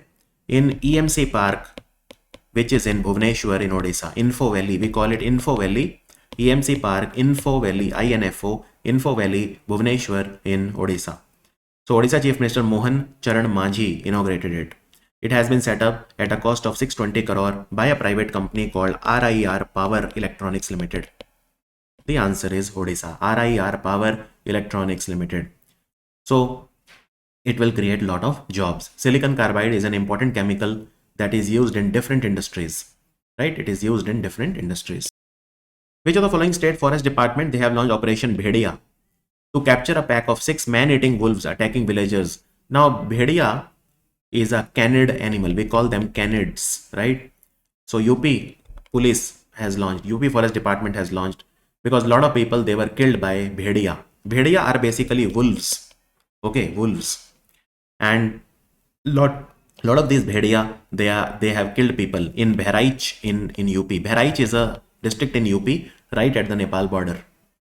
So what do? Well, they either kill the Bhedia, or they give them some sleep medicine to make them sleep, or they put them in cages to protect the people. So these are wolves basically, right? And they are using drones and infrared cameras. So it was launched in Bahraich district of UP. Bahraich district of UP. Who among the following has been appointed as the first Indian president of Olympic Council of Asia? Olympic Council of Asia. First ever Indian to become the president of Olympic Council of Asia. His name is Randhir Singh. So he is a Asian Games gold medalist in shooting. He won the gold medal in 1978 Asian Games. So he is the first Indian president of Olympic Council of Asia. Very important. Very, very important. And he is from Patiala in Punjab. He was also given Arjuna Award and many prestigious awards. Where is the headquarters of Olympic Council of Asia? It is in Kuwait. Kuwait city of Kuwait. Indian government has appointed whom as the new finance secretary? Because the old finance secretary, Mr. T.V. Somnathan, has now become the cabinet secretary. So Tuhin Kanta Pandey, he is a IS officer from Odisha cadre, 1987 batch. He is now the he is now the finance secretary. And previous finance secretary T.V. Somnathan is now the cabinet secretary. Cabinet secretary. Which of the following startup has become the first Indian space startup to grab order from NASA? They have become a client of NASA. So the answer is Pixel. It's a Bangalore-based startup, Pixel, and it is a space technology startup. It has got an order from NASA, right? So there is a program of NASA called CSDA, that is Commercial Small Sat Data Acquisition Program, and it has got a contract from NASA, big contract. This program will run till 2028, and this is a contract in which NASA will spend $476 million. So a part of this project has been given to Pixel. I'm not saying Pixel is the only company that has got the project, but they have got one part of the project. One part of the project. And Pixel, they are launching something called Fireflies. Fireflies are 5-meter resolution hyperspectral satellites. Hyperspectral satellites. So once launched, these will be the highest resolution hyperspectral satellites in the world. These satellites can capture the data across 250 spectral bands. So NASA is very impressed with the Fireflies hyperspectral satellites. Hyperspectral satellites. NASA has selected 8 companies, by the way, for the project. One of them is Pixel, and now Pixel have opened their office in California. So these are the 8 companies which have got the contract, and you can see Pixel's office in California is also one. Union Home Minister and Minister of Corporation Amit Shah released a 200 not out documentary chronicling the illustrious journey of which newspaper? 200 not out. Which newspaper is 200 not out? It has completed 200 years. So this newspaper is Mumbai Samachar. Mumbai Samachar. It is Asia's oldest newspaper. 200 not out. So this is a release of a documentary. This is a release of a documentary, right? It is the 3rd oldest newspaper in the world and oldest newspaper in Asia. So Mumbai Samachar has reported on 1857 struggle, formation of Congress, the beginning of Ganesh Utsav by Lokmanya Bal Gangadhar Tilak, struggle between Gokhale Tilak and Gandhiji's rise to prominence, Quit India movement. It has seen it all, done it all. So Mumbai Samachar was started in 1822 by a person called Fardunji Marzban. Fardunji Marzba, and it is published in Gujarati and in English. So um, currently this paper is published by Hormusaji Kama. He is the present director, right? So 200 not out. Union Home Minister and Minister of Cooperation Amit Shah, he has launched some key initiatives for the prevention of cybercrime. So which of the following is not among one of them? Which of the following is not among one of them? So remember, a lot of initiatives have been launched. Cyber Mitra is not one of them. Let me show you what all the things he launched. So he launched 4 new initiatives, right? Actually, there is something called I4C, or Indian Cyber Crime Coordination Center. We are celebrating the first Foundation Day program of the Indian Cyber Crime Coordination Center. So this program happened in New Delhi, and it is on this occasion that he launched these initiatives, right? Which are these initiatives? First is Cyber Fraud Mitigation Center. Cyber Fraud Mitigation Center has been set up at the I4C in New Delhi, Indian Cybercrime Coordination Center premises, and with representatives of major banks, financial intermediaries, payment aggregators, telecom service providers, IT intermediaries, and states or union territories law enforcement agencies. They all will have representatives here in Cyber Fraud Mitigation Center. They will all work together, for taking action against the financial crimes. Then Samanvay Platform. Samanvay Platform is the joint cybercrime investigation facilitation system. So this platform, Samanvay, is a Hindi word which means synergy. Synergy. Now this platform is a web-based platform. It will act as a one-stop portal for data repository of cybercrime, data sharing, crime mapping, data analytics, cooperation and coordination platform for law enforcement agencies across the country. And again, synergy between different stakeholders, synergy between different law enforcement agencies of different state, and also it will have data about all the cybercrime, data sharing can happen, crime mapping, data analytics, all of this. Then we have Cyber Commandos program. Under this program, a special wing of trained cyber commandos in state or union territory and central police organizations will be established to counter the threat of cybersecurity landscape in the country. Trained cyber commandos will help all the states and union territories and central agencies in securing the digital space. So these guys who will be trained in cybersecurity will be called cyber commandos, and they will help states and union territories and central agencies.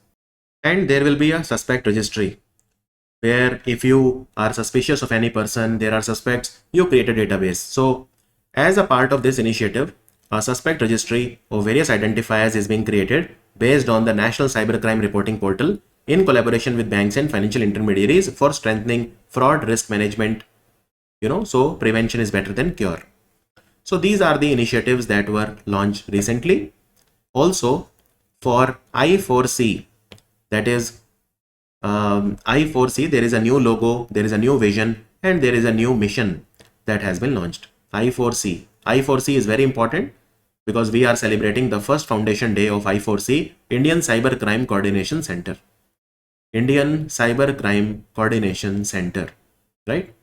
And Home Minister also said that now we have 95 crore people in India who are using internet as of 31st March 2024. And you must have seen the RBI report also on currency and finance, which said that we have the cheapest internet in the entire world, and 46% of the world's digital transaction volume is taking place in India today. I4C was set up in 2015 under the Safe Cyberspace campaign, and I4C was established by the Ministry of Home Affairs in New Delhi, and it deals with cyber crimes in a coordinated and comprehensive manner. The main job is to control cyber crimes in the entire country. As per recent information, which of the following traditional Indian sport has been officially included as a demonstration sport in the upcoming 2026 Asian Games? So which sport is that? So this is yoga. Yogasan, we call it Yogasan. So Yogasan is now a demonstration sport in the 2026 Asian Games, and these games will take place in Aichi, Nagoya in Japan. Yogasan. Yogasan is an ancient Indian practice combining physical posture, breathing techniques, and of course meditation. Now You know that recently Olympic Council of Asia, Mr. Randhir Singh, India's Randhir Singh is the first ever Indian to become the president of Olympic Council of Asia, which is headquartered in Kuwait City, the capital of Kuwait. So Yogasan was included by the Olympic Council of Asia. Olympic Council of Asia. Is that clear? So Nagoya will be the, by the way, third Japanese city to host the Asian Games after Tokyo in 1958 and Hiroshima in 1994. In 1994. Now, what is the official motto of the 2026 Asian Games? It is Imagine One Asia. Imagine One Asia. This is the motto of the Games, Asian Games, right? And Randhir Singh, by the way, he was Asian Games gold medalist in 1978 in shooting. These games happened in Bangkok. He is from Patiala. He is from Patiala. And by the way, recently we had the 44th General Assembly of the Olympic Council of Asia, which was celebrated in Bharat Mandapam in Delhi. And it is here this decision was taken. It is here that this decision was taken that Yogasan to be included, right? Now, when will be the next Asian Games? So after 2026, we will have the Asian Games in 2030 and then of course in 2034. So the 2030 Asian Games will take place in Doha, which is the capital of Qatar. What about 2034? So 2034 one will take place in Riyadh, the capital of Saudi Arabia. Ministry of Defense, they have signed a contract with Hindustan Aeronautics Limited for 240 AL-31FP aero engines for which aircraft at a cost of 26,000 crore. So this is Su-30 Mark 1. Look, Su-30 Mark 1, Su-30 Mark 1 is a Russian aircraft that is being manufactured in India by again Hindustan Aeronautics Limited. And now we will require engines also for them. Engines will be manufactured by Hindustan Aeronautics Limited, right? And these will be 240. The quantity will be 240. And what is the name of the engine model number? AL-31FP aero engines. AL-31FP aero engine. These will be fitted in Su-30, Sukhoi 30 Mark 1 fighter aircrafts. Now, Hindustan Aeronautics Limited, where will it manufacture these engines? These will be manufactured in Koraput in Odisha. These aero engines will be manufactured by the Koraput division of Hindustan Aeronautics Limited, and around 30 engines per annum they will provide. So 240 they need to give. So it will take 8 years for the delivery. It will require 8 years for the delivery. As per recent information, which two athletes they were chosen as India's flag bearers for the closing ceremony of the Paris Paralympic Games? So for the closing ceremony, Harvinder Singh and Preeti Pal. Harvinder Singh is an archer. He won the gold medal. Preeti Pal is an athlete, and Preeti Pal won 2 bronze medals, one in 100-meter race, one in 200-meter race.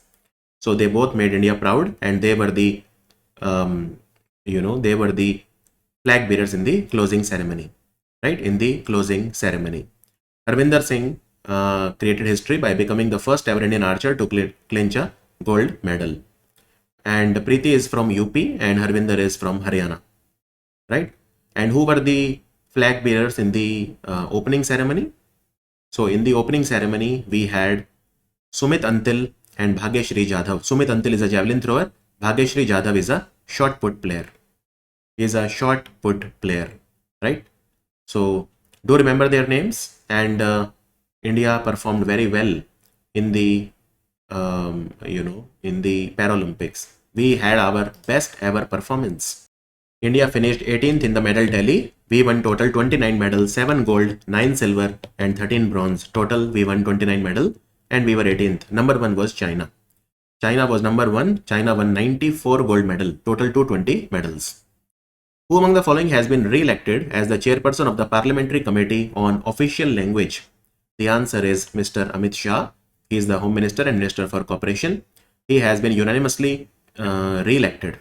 He served as the chairperson of the Parliamentary Committee on Official Language from 2019 to 2024.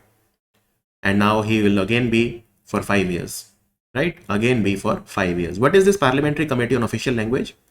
Look, Parliamentary Committee on Official Language, it was set up under Section 4 of the Official Languages Act of 1963. and it was set up in 1976 as per the provisions of Section 4 of the Official Languages Act of 1963. And this committee is chaired by the Union Home Minister, and this committee has 30 members of the Parliament, 20 from the Lok Sabha, 10 from the Rajya Sabha. So this is a very high powered committee, and they review the progress made in the use of Hindi in the official work of the Union of India. Right? That is what they do, and then they submit their report to the President. So their job is to make sure that Hindi is the use of Hindi does not diminish in the official work of the Government of India. That is essentially what they do. That is essentially what they do. 20th edition of the India-America Joint Exercise Yuddh Abhyas has been conducted in which state? Yuddh Abhyas was conducted recently, and it was conducted at the Mahajan Field Firing Range. Mahajan Field Firing Range is located in Bikaner in Rajasthan. The answer is Rajasthan. So this exercise happened from 9th to 22nd of September. Now look, this exercise takes place annually since 2004, and once it takes place in India, next year in America. So alternatively, it takes place between India and America every year since 2004.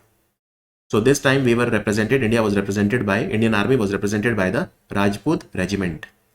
We were represented by the Rajput Regiment, right? Last year this exercise happened in Alaska in America. This year it is taking place in Mahajan Field Firing Range in Bikaner in Rajasthan. Now look, we do many exercises with America. We do Vajra Prahar, which is done by the Special Forces. We do Malabar exercise, in which America is one of the partner. It is done by the Quad countries. We do COPE India, which is done by the Air Force of India and America. We do Tiger Triumph, which is mainly for humanitarian and disaster relief operation. It is done by all the three services: Army, Navy and Air Force. Army, Navy and Air Force. Which of the following state has established the world's first conservation and breeding center for the Asian king vulture? It was announced around 2 months back, but finally it has been done, and it has been set up by the government of Uttar Pradesh. So the answer is Uttar Pradesh. And where have they set it up? They have set it up in a place called Bhari Vaisi, which is in Kampierganj range of the Gorakhpur Forest Division in Gorakhpur. This is the world's first conservation and breeding center for Asian king vulture, and it has been set up in Bhari Vaisi. Exact location is Bhari Vaisi, which is in Gorakhpur Forest Division of Gorakhpur. Right? Earlier I told you it will be set up in Maharajganj, but the exact location falls under Gorakhpur as per the latest circular of the UP government. And what will be the name of this conservation and breeding center for Asian king vulture? Asian king vulture is also known as red-headed vulture. You can also call it red-headed vulture, right? And name of the center will be Jatayu Conservation and Breeding Center. Jatayu Conservation and Breeding Center, right? So in India, different types of vultures are found, and one important vulture is the red-headed vulture, which is critically endangered. So it is critically endangered vulture. Very few are remaining, so we need to increase their population. Is that clear? And these vultures are suffering from pollution, from hunting, from for example diclofenac drug, loss of habitat. The drug diclofenac killed almost 90% of the vultures in India. 90% of the vultures in India. Red-headed vulture, Asian king vulture. It has two names basically. Sometimes it is also known as Pondicherry vulture. UP Forest Department also started Operation Bhediya to protect the people in Bahraich district of UP from wolves or Bhediya. Which ministry has released Health Dynamics of India, Infrastructure and Human Resources, an annual publication which was formerly known as Rural Health Statistics. Rural Health Statistics. So which ministry has launched it recently? It is the Ministry of Health and Family Welfare. Now look, this document has been published since 1992, and it is basically Health Dynamics of India, Infrastructure and Human Resources. Earlier it used to be known as Rural Health Statistics, and it gives you all the data. It gives you all the data on manpower, infrastructure. It covers all the aspects of National Health Mission in the rural areas. All of these things are said. How many primary health centers in India are there? How many community health centers are there? how many sub-center are there, how many subdivisional or district hospital are there, how many medical colleges are there. Like all of this data is given in the report. So if I tell you some data, well, sub-center, primary health center, community health center. What is the difference between all of them? Sub-center, primary health center, community health center. The only difference is that to how many population they cater to. That is the only difference. So for example, a sub-center caters to a population of 3,000 to 5,000. A primary health center caters to a population of 20,000 to 30,000, depending on whether it is a hilly area or a plain area. And a community health center will cater to a much larger area. So community health center will cater to a population of 80,000 in hilly and tribal area and 1,20,000 in the plain area. So it ranges from 80,000 to 1,20,000. Primary health center caters to 20,000 to 30,000, 20,000 in the hilly area, 30,000 in the plain area, and sub-center 3,000 to 5,000, right? 3,000 in hilly area or tribal area and 5,000 in the plain area. So this is how, and we have how many, so it was said in the report, how many district hospital or subdivisional hospital do we have? How many district hospital medical colleges do we have in India, which caters to both the rural and the urban areas? So again, the scope of the report has been increased. Now it does not only talk about the rural area, it talks about the urban areas also. So earlier it was known as rural health statistics. Now it is known as health dynamics of India. Health dynamics of India. So how many nurses are there? How many midwives, paramedical staff? How many medical officers are there in the, all this data it provides, so that it helps the policy makers in devising the policies for the future. Right? And you can see all the data: health workers, doctors, medical officers, lab technicians, pediatricians, radiographers, and these are the number of sub-center, primary health center, community health centers, etc. Which state has signed a MOU with the World Trade Centers Association for setting up World Trade Center within AI City? AI City is coming up in Hyderabad, and within it a World Trade Center will also be set up. So the answer is Telangana. The answer is Telangana, right? Also, the day on which Hyderabad state became a part of India as per the Operation Polo, 17th of September, it will be celebrated as the Telangana Praja Palna Divas by the current government. Praja Palna Day, right? So what is Praja Palna Day? Praja Palna Day is a day that has been, Telangana Praja Palna Dinotsavam, they are calling it. So this is the day, September 17, when Hyderabad state became a part of the Indian Union. It will be celebrated as People's Governance Day or Telangana Praja Palna Dinotsavam. And the previous government, the BRS government, said that we will celebrate it as National Integration Day. And the Ministry of Home Affairs say that they will celebrate 17 September as the Hyderabad Liberation Day. So different departments and ministries, they are celebrating it differently. And Telangana also wants to become a $1 trillion economy. Which country has become the 101st full-time member of the International Solar Alliance? Now, to a lot of people, there was some confusion, like which is the 100th, 101st. Now, finally, after a long time, the list has been updated on the official website. So, 100th country is Paraguay, 101st is Nepal. So, the answer of this question is Nepal, and 102nd is New Zealand. 102nd is New Zealand. So, that lays to rest all the doubts. ISA is headquartered in Gurugram in Haryana. Paraguay was the 100th country, and New Zealand is the 102nd country to join the International Solar Alliance. Which of the following spacecraft made its closest pass to Mercury, which gave the scientists their first clear view of the Mercury South Pole? It went very near to Mercury. Mercury is the planet that is closest to the Sun. It is the Bepi-Colombo spacecraft. Bepi-Colombo spacecraft is a joint mission by European Space Agency and JAXA. European Space Agency and JAXA. So it went very near to Mercury, right? And in fact, it will reach Mercury in 2026. So it will actually reach into the Mercury's orbit in November 2026. Mercury is the planet that is closest to the Sun. It completes one round of the Sun in 88 days. In 88 days. So some craters you can see here, which were spotted recently.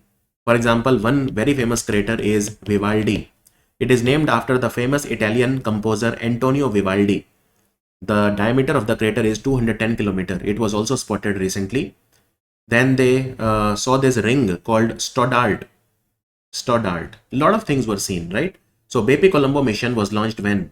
Bepi Colombo mission was launched in 2018, 20th of October 2018.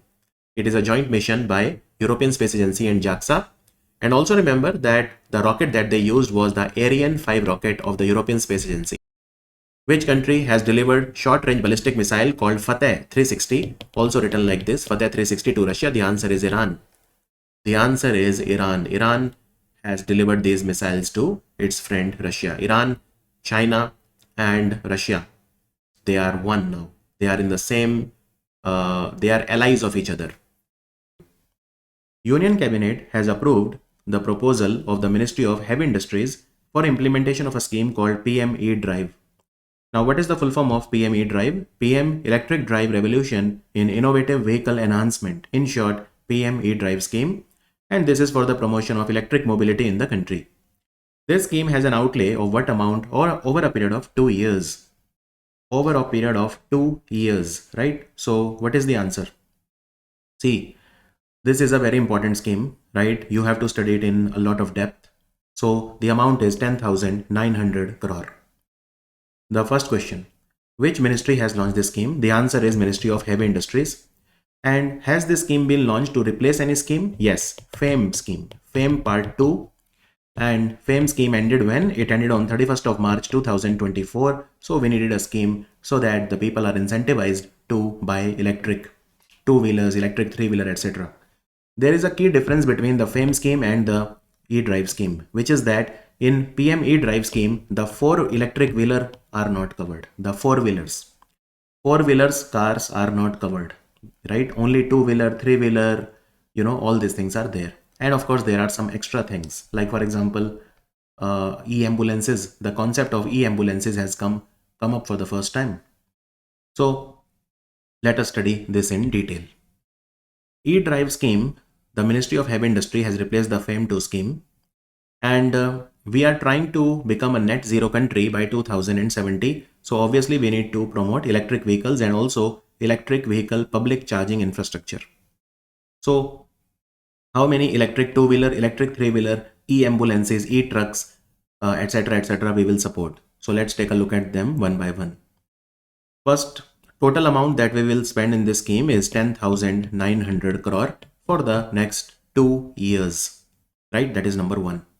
We will spend, out of this 10,900, we will spend 3,679 crore, and this we will spend for supporting electric two-wheeler. How many? We will support approximately 25 lakh electric two-wheeler. What is the meaning of support? Well, we will give them subsidy vouchers so that they can redeem that, and the cost of the buying electric two-wheeler will be reduced. So approximately 25 lakh. Exact number is 24.79 lakh electric two-wheeler.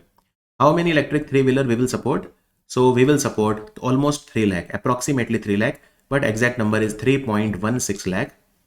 And we are also going to support the e-ambulances also, e-trucks also, and e-buses also. So how many e-buses? So 14,028 e-buses. Even if you remember just a ballpark figure, which is approximately 14,000, that is good enough. Now, e-ambulances, we have, there is no number as such, but we will spend 500 crore for supporting e-ambulances.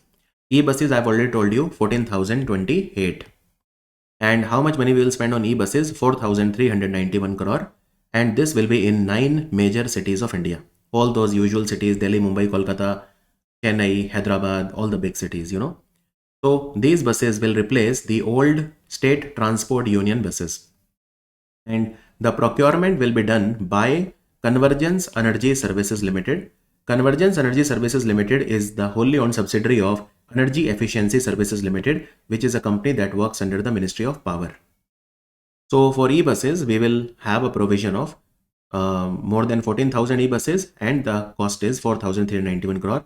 For e-trucks, we have made a provision of 500 crore. So e-ambulance is also 500 crore. Then something new here, public charging station. How many public charging station we want to have? So we want to have 22,100 public charging station for electric four-wheeler, 1800 for e-buses, 48,400 for two-wheeler, three-wheeler, right? And for that we will spend 2,000 crore. And also some money will be spent even on test agency modernization. If you have any electric vehicle testing agency, then 780 crore is the amount that will be given to these test agencies to upgrade themselves or to give as a subsidy or capital support for their capital infrastructure.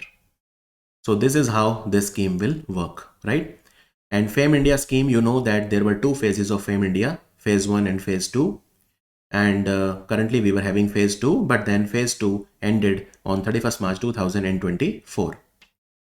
And the only difference between FAME scheme and this scheme is that in this, the four-wheeler, electric four-wheeler are not covered in the PM E-Drive scheme. In the PM E-Drive scheme, the electric four-wheelers are not covered, right? So that is all you need to know in this scheme. And now there is no question that you will not be able to do from this. Is that clear? Moving on, Union Cabinet has approved the health coverage to all the senior citizens aged how much? Irrespective of the income under the flagship scheme Ayushman Bharat Pradhan Mantri Jan Arogya Yojana. So this is a very nice question.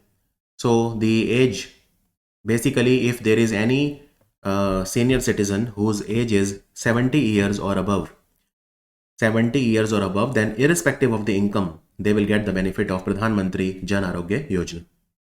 And the idea is to benefit approximately 4.5 crore families with 6 crore senior citizens with 5 lakh rupees each, So in Ayushman Bharat Jan Arogya Yojana, Ayushman Bharat Yojana, you know that one family gets 5 lakh rupees per year per family health insurance from the government of India. So they want to support 6 crore senior citizens and they are living in approximately 4.5 crore families of India. So the eligible senior citizen, they will be issued a new distinct card. So the senior citizens of age 70 and above belonging to the families already covered under Pradhan Mantri Jan Arogya Yojana will get an extra top-up cover up to 5 lakh per year for themselves. The main thing is that they don't have to share this up to 5 lakh with any other member of the family who are below the age of 70. So what is the meaning of this? So let's say there are members in a family. Okay, there is a daughter, right? There is a daughter, then there is a son, there is father, okay, there is mother, and then there is a grandfather. Now all of these obviously are less than 70 years of age, and let's say there is a grandfather who is 71 years old. Now earlier what used to happen? Earlier for all of them there was 5 lakh. Ayushman Bharat says one family, one per year 5 lakh. But for now, if this person is now above 70, so he will have his own top up of 5 lakh. So he doesn't have to share this 5 lakh with these who are less than 70 years of age. So all the senior citizens of the age 70 year and above will get a cover up to 5 lakh per year on a family basis. So this is an additional top up cover up to 5 lakh per year for themselves, which they don't have to share with the other members of the family who are below the age of 70. So, and those senior citizens of the age 70 year and above who are already availing the benefit of other government schemes, health insurance scheme like CGHS or ex-servicemen contributory health scheme, ECHS, or Ayushman Central Armed Police Force scheme, all of that, they may choose their existing scheme or they may opt for the Ayushman Bharat one. It has been clarified by the government that senior citizens of 70 years and above who are under private health insurance, they will be eligible. So it is not like they have to give away their private health insurance. They can retain their private health insurance, and at the same time, even if they have employee state insurance scheme, they can still avail it as well as Ayushman Bharat. But if they have any of these like ex-servicemen contributory health scheme or central government health scheme CGHS, or they have Ayushman Central Armed Police Force scheme, then they have to choose between this and Ayushman Bharat. But if they have any private insurance or employee state insurance scheme, then they are eligible. So Ayushman Bharat Jan Arogya Yojana is the world's largest publicly funded health insurance scheme, and yeah, very, very important. And it is a scheme which is managed by National Health Authority. So National Health Authority is the implementing agency for Pradhan Mantri Jan Arogya Yojana. for Pradhan Mantri Jan Arogya Yojana, right? And National Health Authority works under which ministry? It works under the Ministry of Health and Family Welfare. Health and Family Welfare. Is that clear? And the funding for the scheme is, the ratio is 60-40. It is a Ayushman Bharat is a centrally sponsored scheme. So money is shared by the center and the state in the ratio of 60:40 for all the state. And those union territories which have their own legislature, like Delhi and Pondicherry. The ratio is 90:10 in northeast states and Jammu and Kashmir, Himachal and Uttarakhand. So in northeast state or hilly state, and Jammu Kashmir also is included, Jammu Kashmir Union Territory, it is 90:10, and it is 100% centrally funded for union territories without legislature like Dadra, Nagar Haveli, Daman, Diu, Lakshadweep, Andaman, Nicobar, etc. 100% money is contributed by the central government. President of India presented the National Florence Nightingale Award for the year 2024 to the nursing professionals. This award carries a cash prize of what amount? A very nice question. So this award carries a cash award of 1 lakh rupees each. And total of 15 awards were given. So let me show you. These awards were given to the A&M workers, right? Auxiliary nurses and midwife, or A&M in short, or any typical nurse. What is the difference between A&M and a nurse? Auxiliary nurse and midwife, midwife is a nurse who is specialized in pregnancy. So these 15 nurses, they got the award. National Florence Nightingale Award. Look, Florence Nightingale's birthday we celebrate as International Nurses Day. She is known as founder of modern nursing. She was an Italian woman, right? And so her birthday we celebrate as International Nurses Day. And National Florence Nightingale Award was started by the Ministry of Health and Family Welfare in the year 1973. So this award is given to outstanding nursing personnel employed in the central government, state government, union territory, or voluntary organization. So you can be a nurse who is working for a state, union territory, etc., etc., right? And when do we celebrate the Nurses Day, International Nurses Day? So we celebrate it on 12th of May every year, because this is the birthday of Florence Nightingale. We celebrate as International Nurses Day. International Nurses Day. Prime Minister of India has inaugurated Semicon India event at which place? Semicon India event was inaugurated in Greater Noida in UP, and it's a 3-day conference. It was conducted from 11th to 13th of September, and this is to showcase India's semiconductor strategy. What was the theme? The theme was Shaping the Semiconductor Future. Shaping the Semiconductor Future. This was the theme. And Semicon India event was organized by whom? So it was organized by one organization which is called SEMI. There is an organization called SEMI, and there is another organization called Messe München India. SEMI and Messe München India. So they partnered with Electronic Industries Association of India, ELSINA. We call it ELSINA. Electronics Industries Association of India. So they together organized this event. Messe München India is a subsidiary of Messe München, which is a German company. And what is SEMI? So SEMI is Semiconductor Equipment and Material International, which is a global industry association. Semiconductor Equipment and Material International. So SEMI along with Messe München India Private Limited, they organized it. And where is the headquarters of this SEMI? SEMI is headquartered, it's a global body, it is headquartered in California in America. California in America. Messe München India branch, otherwise it is a German company. They organized it in partnership with ELSINA, which is the Electronic Industries Association of India. They organized this event. Let me also tell you that there is a company called Keynes Semicon. It has been given approval by the government of India. They will make an investment of 3,300 crore in Sanand in Gujarat, and they will set up a semiconductor plant that will manufacture 60 lakh chips per day. 60 lakh chips per day.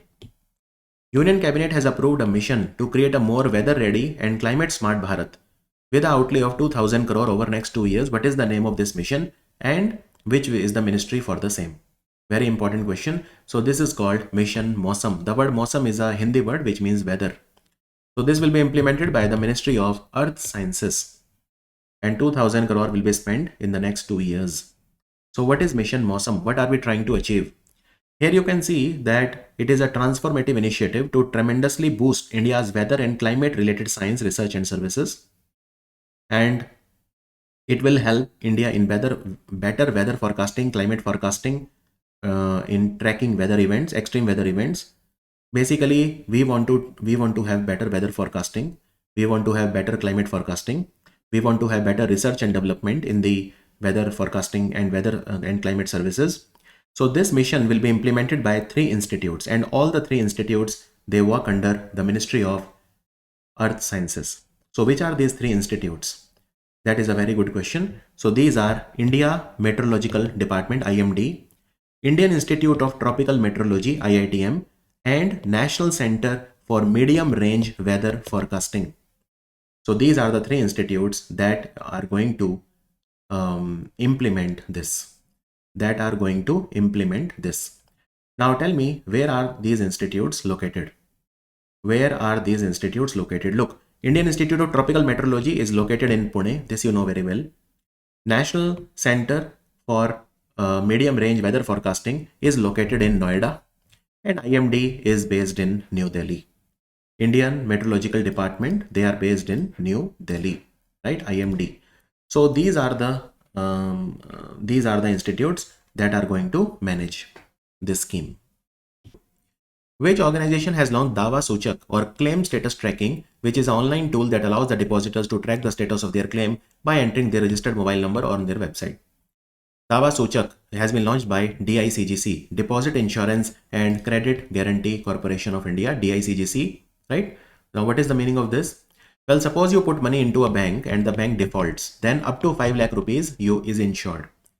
So you can ask for that 5 lakh, that is your right. Of course, if you have deposited more money, you will lose it, but 5 lakh you will get back, right?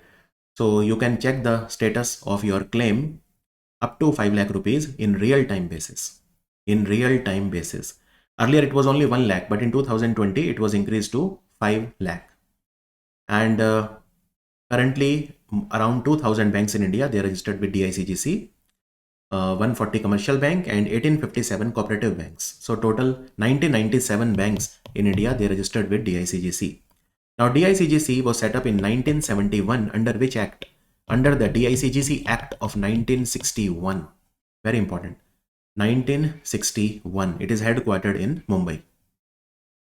Recently, which organization has launched a unique website which provides technical terms in all the 22 official Indian languages? A very nice question. So this is the Commission for Scientific and Technical Terminology. And they have launched a website which is called shabad.education.gov.in. So this is supposed to be a central repository for all the terminologies, all the technical terms in 22 Indian languages which are in the 8th schedule of the Constitution of India.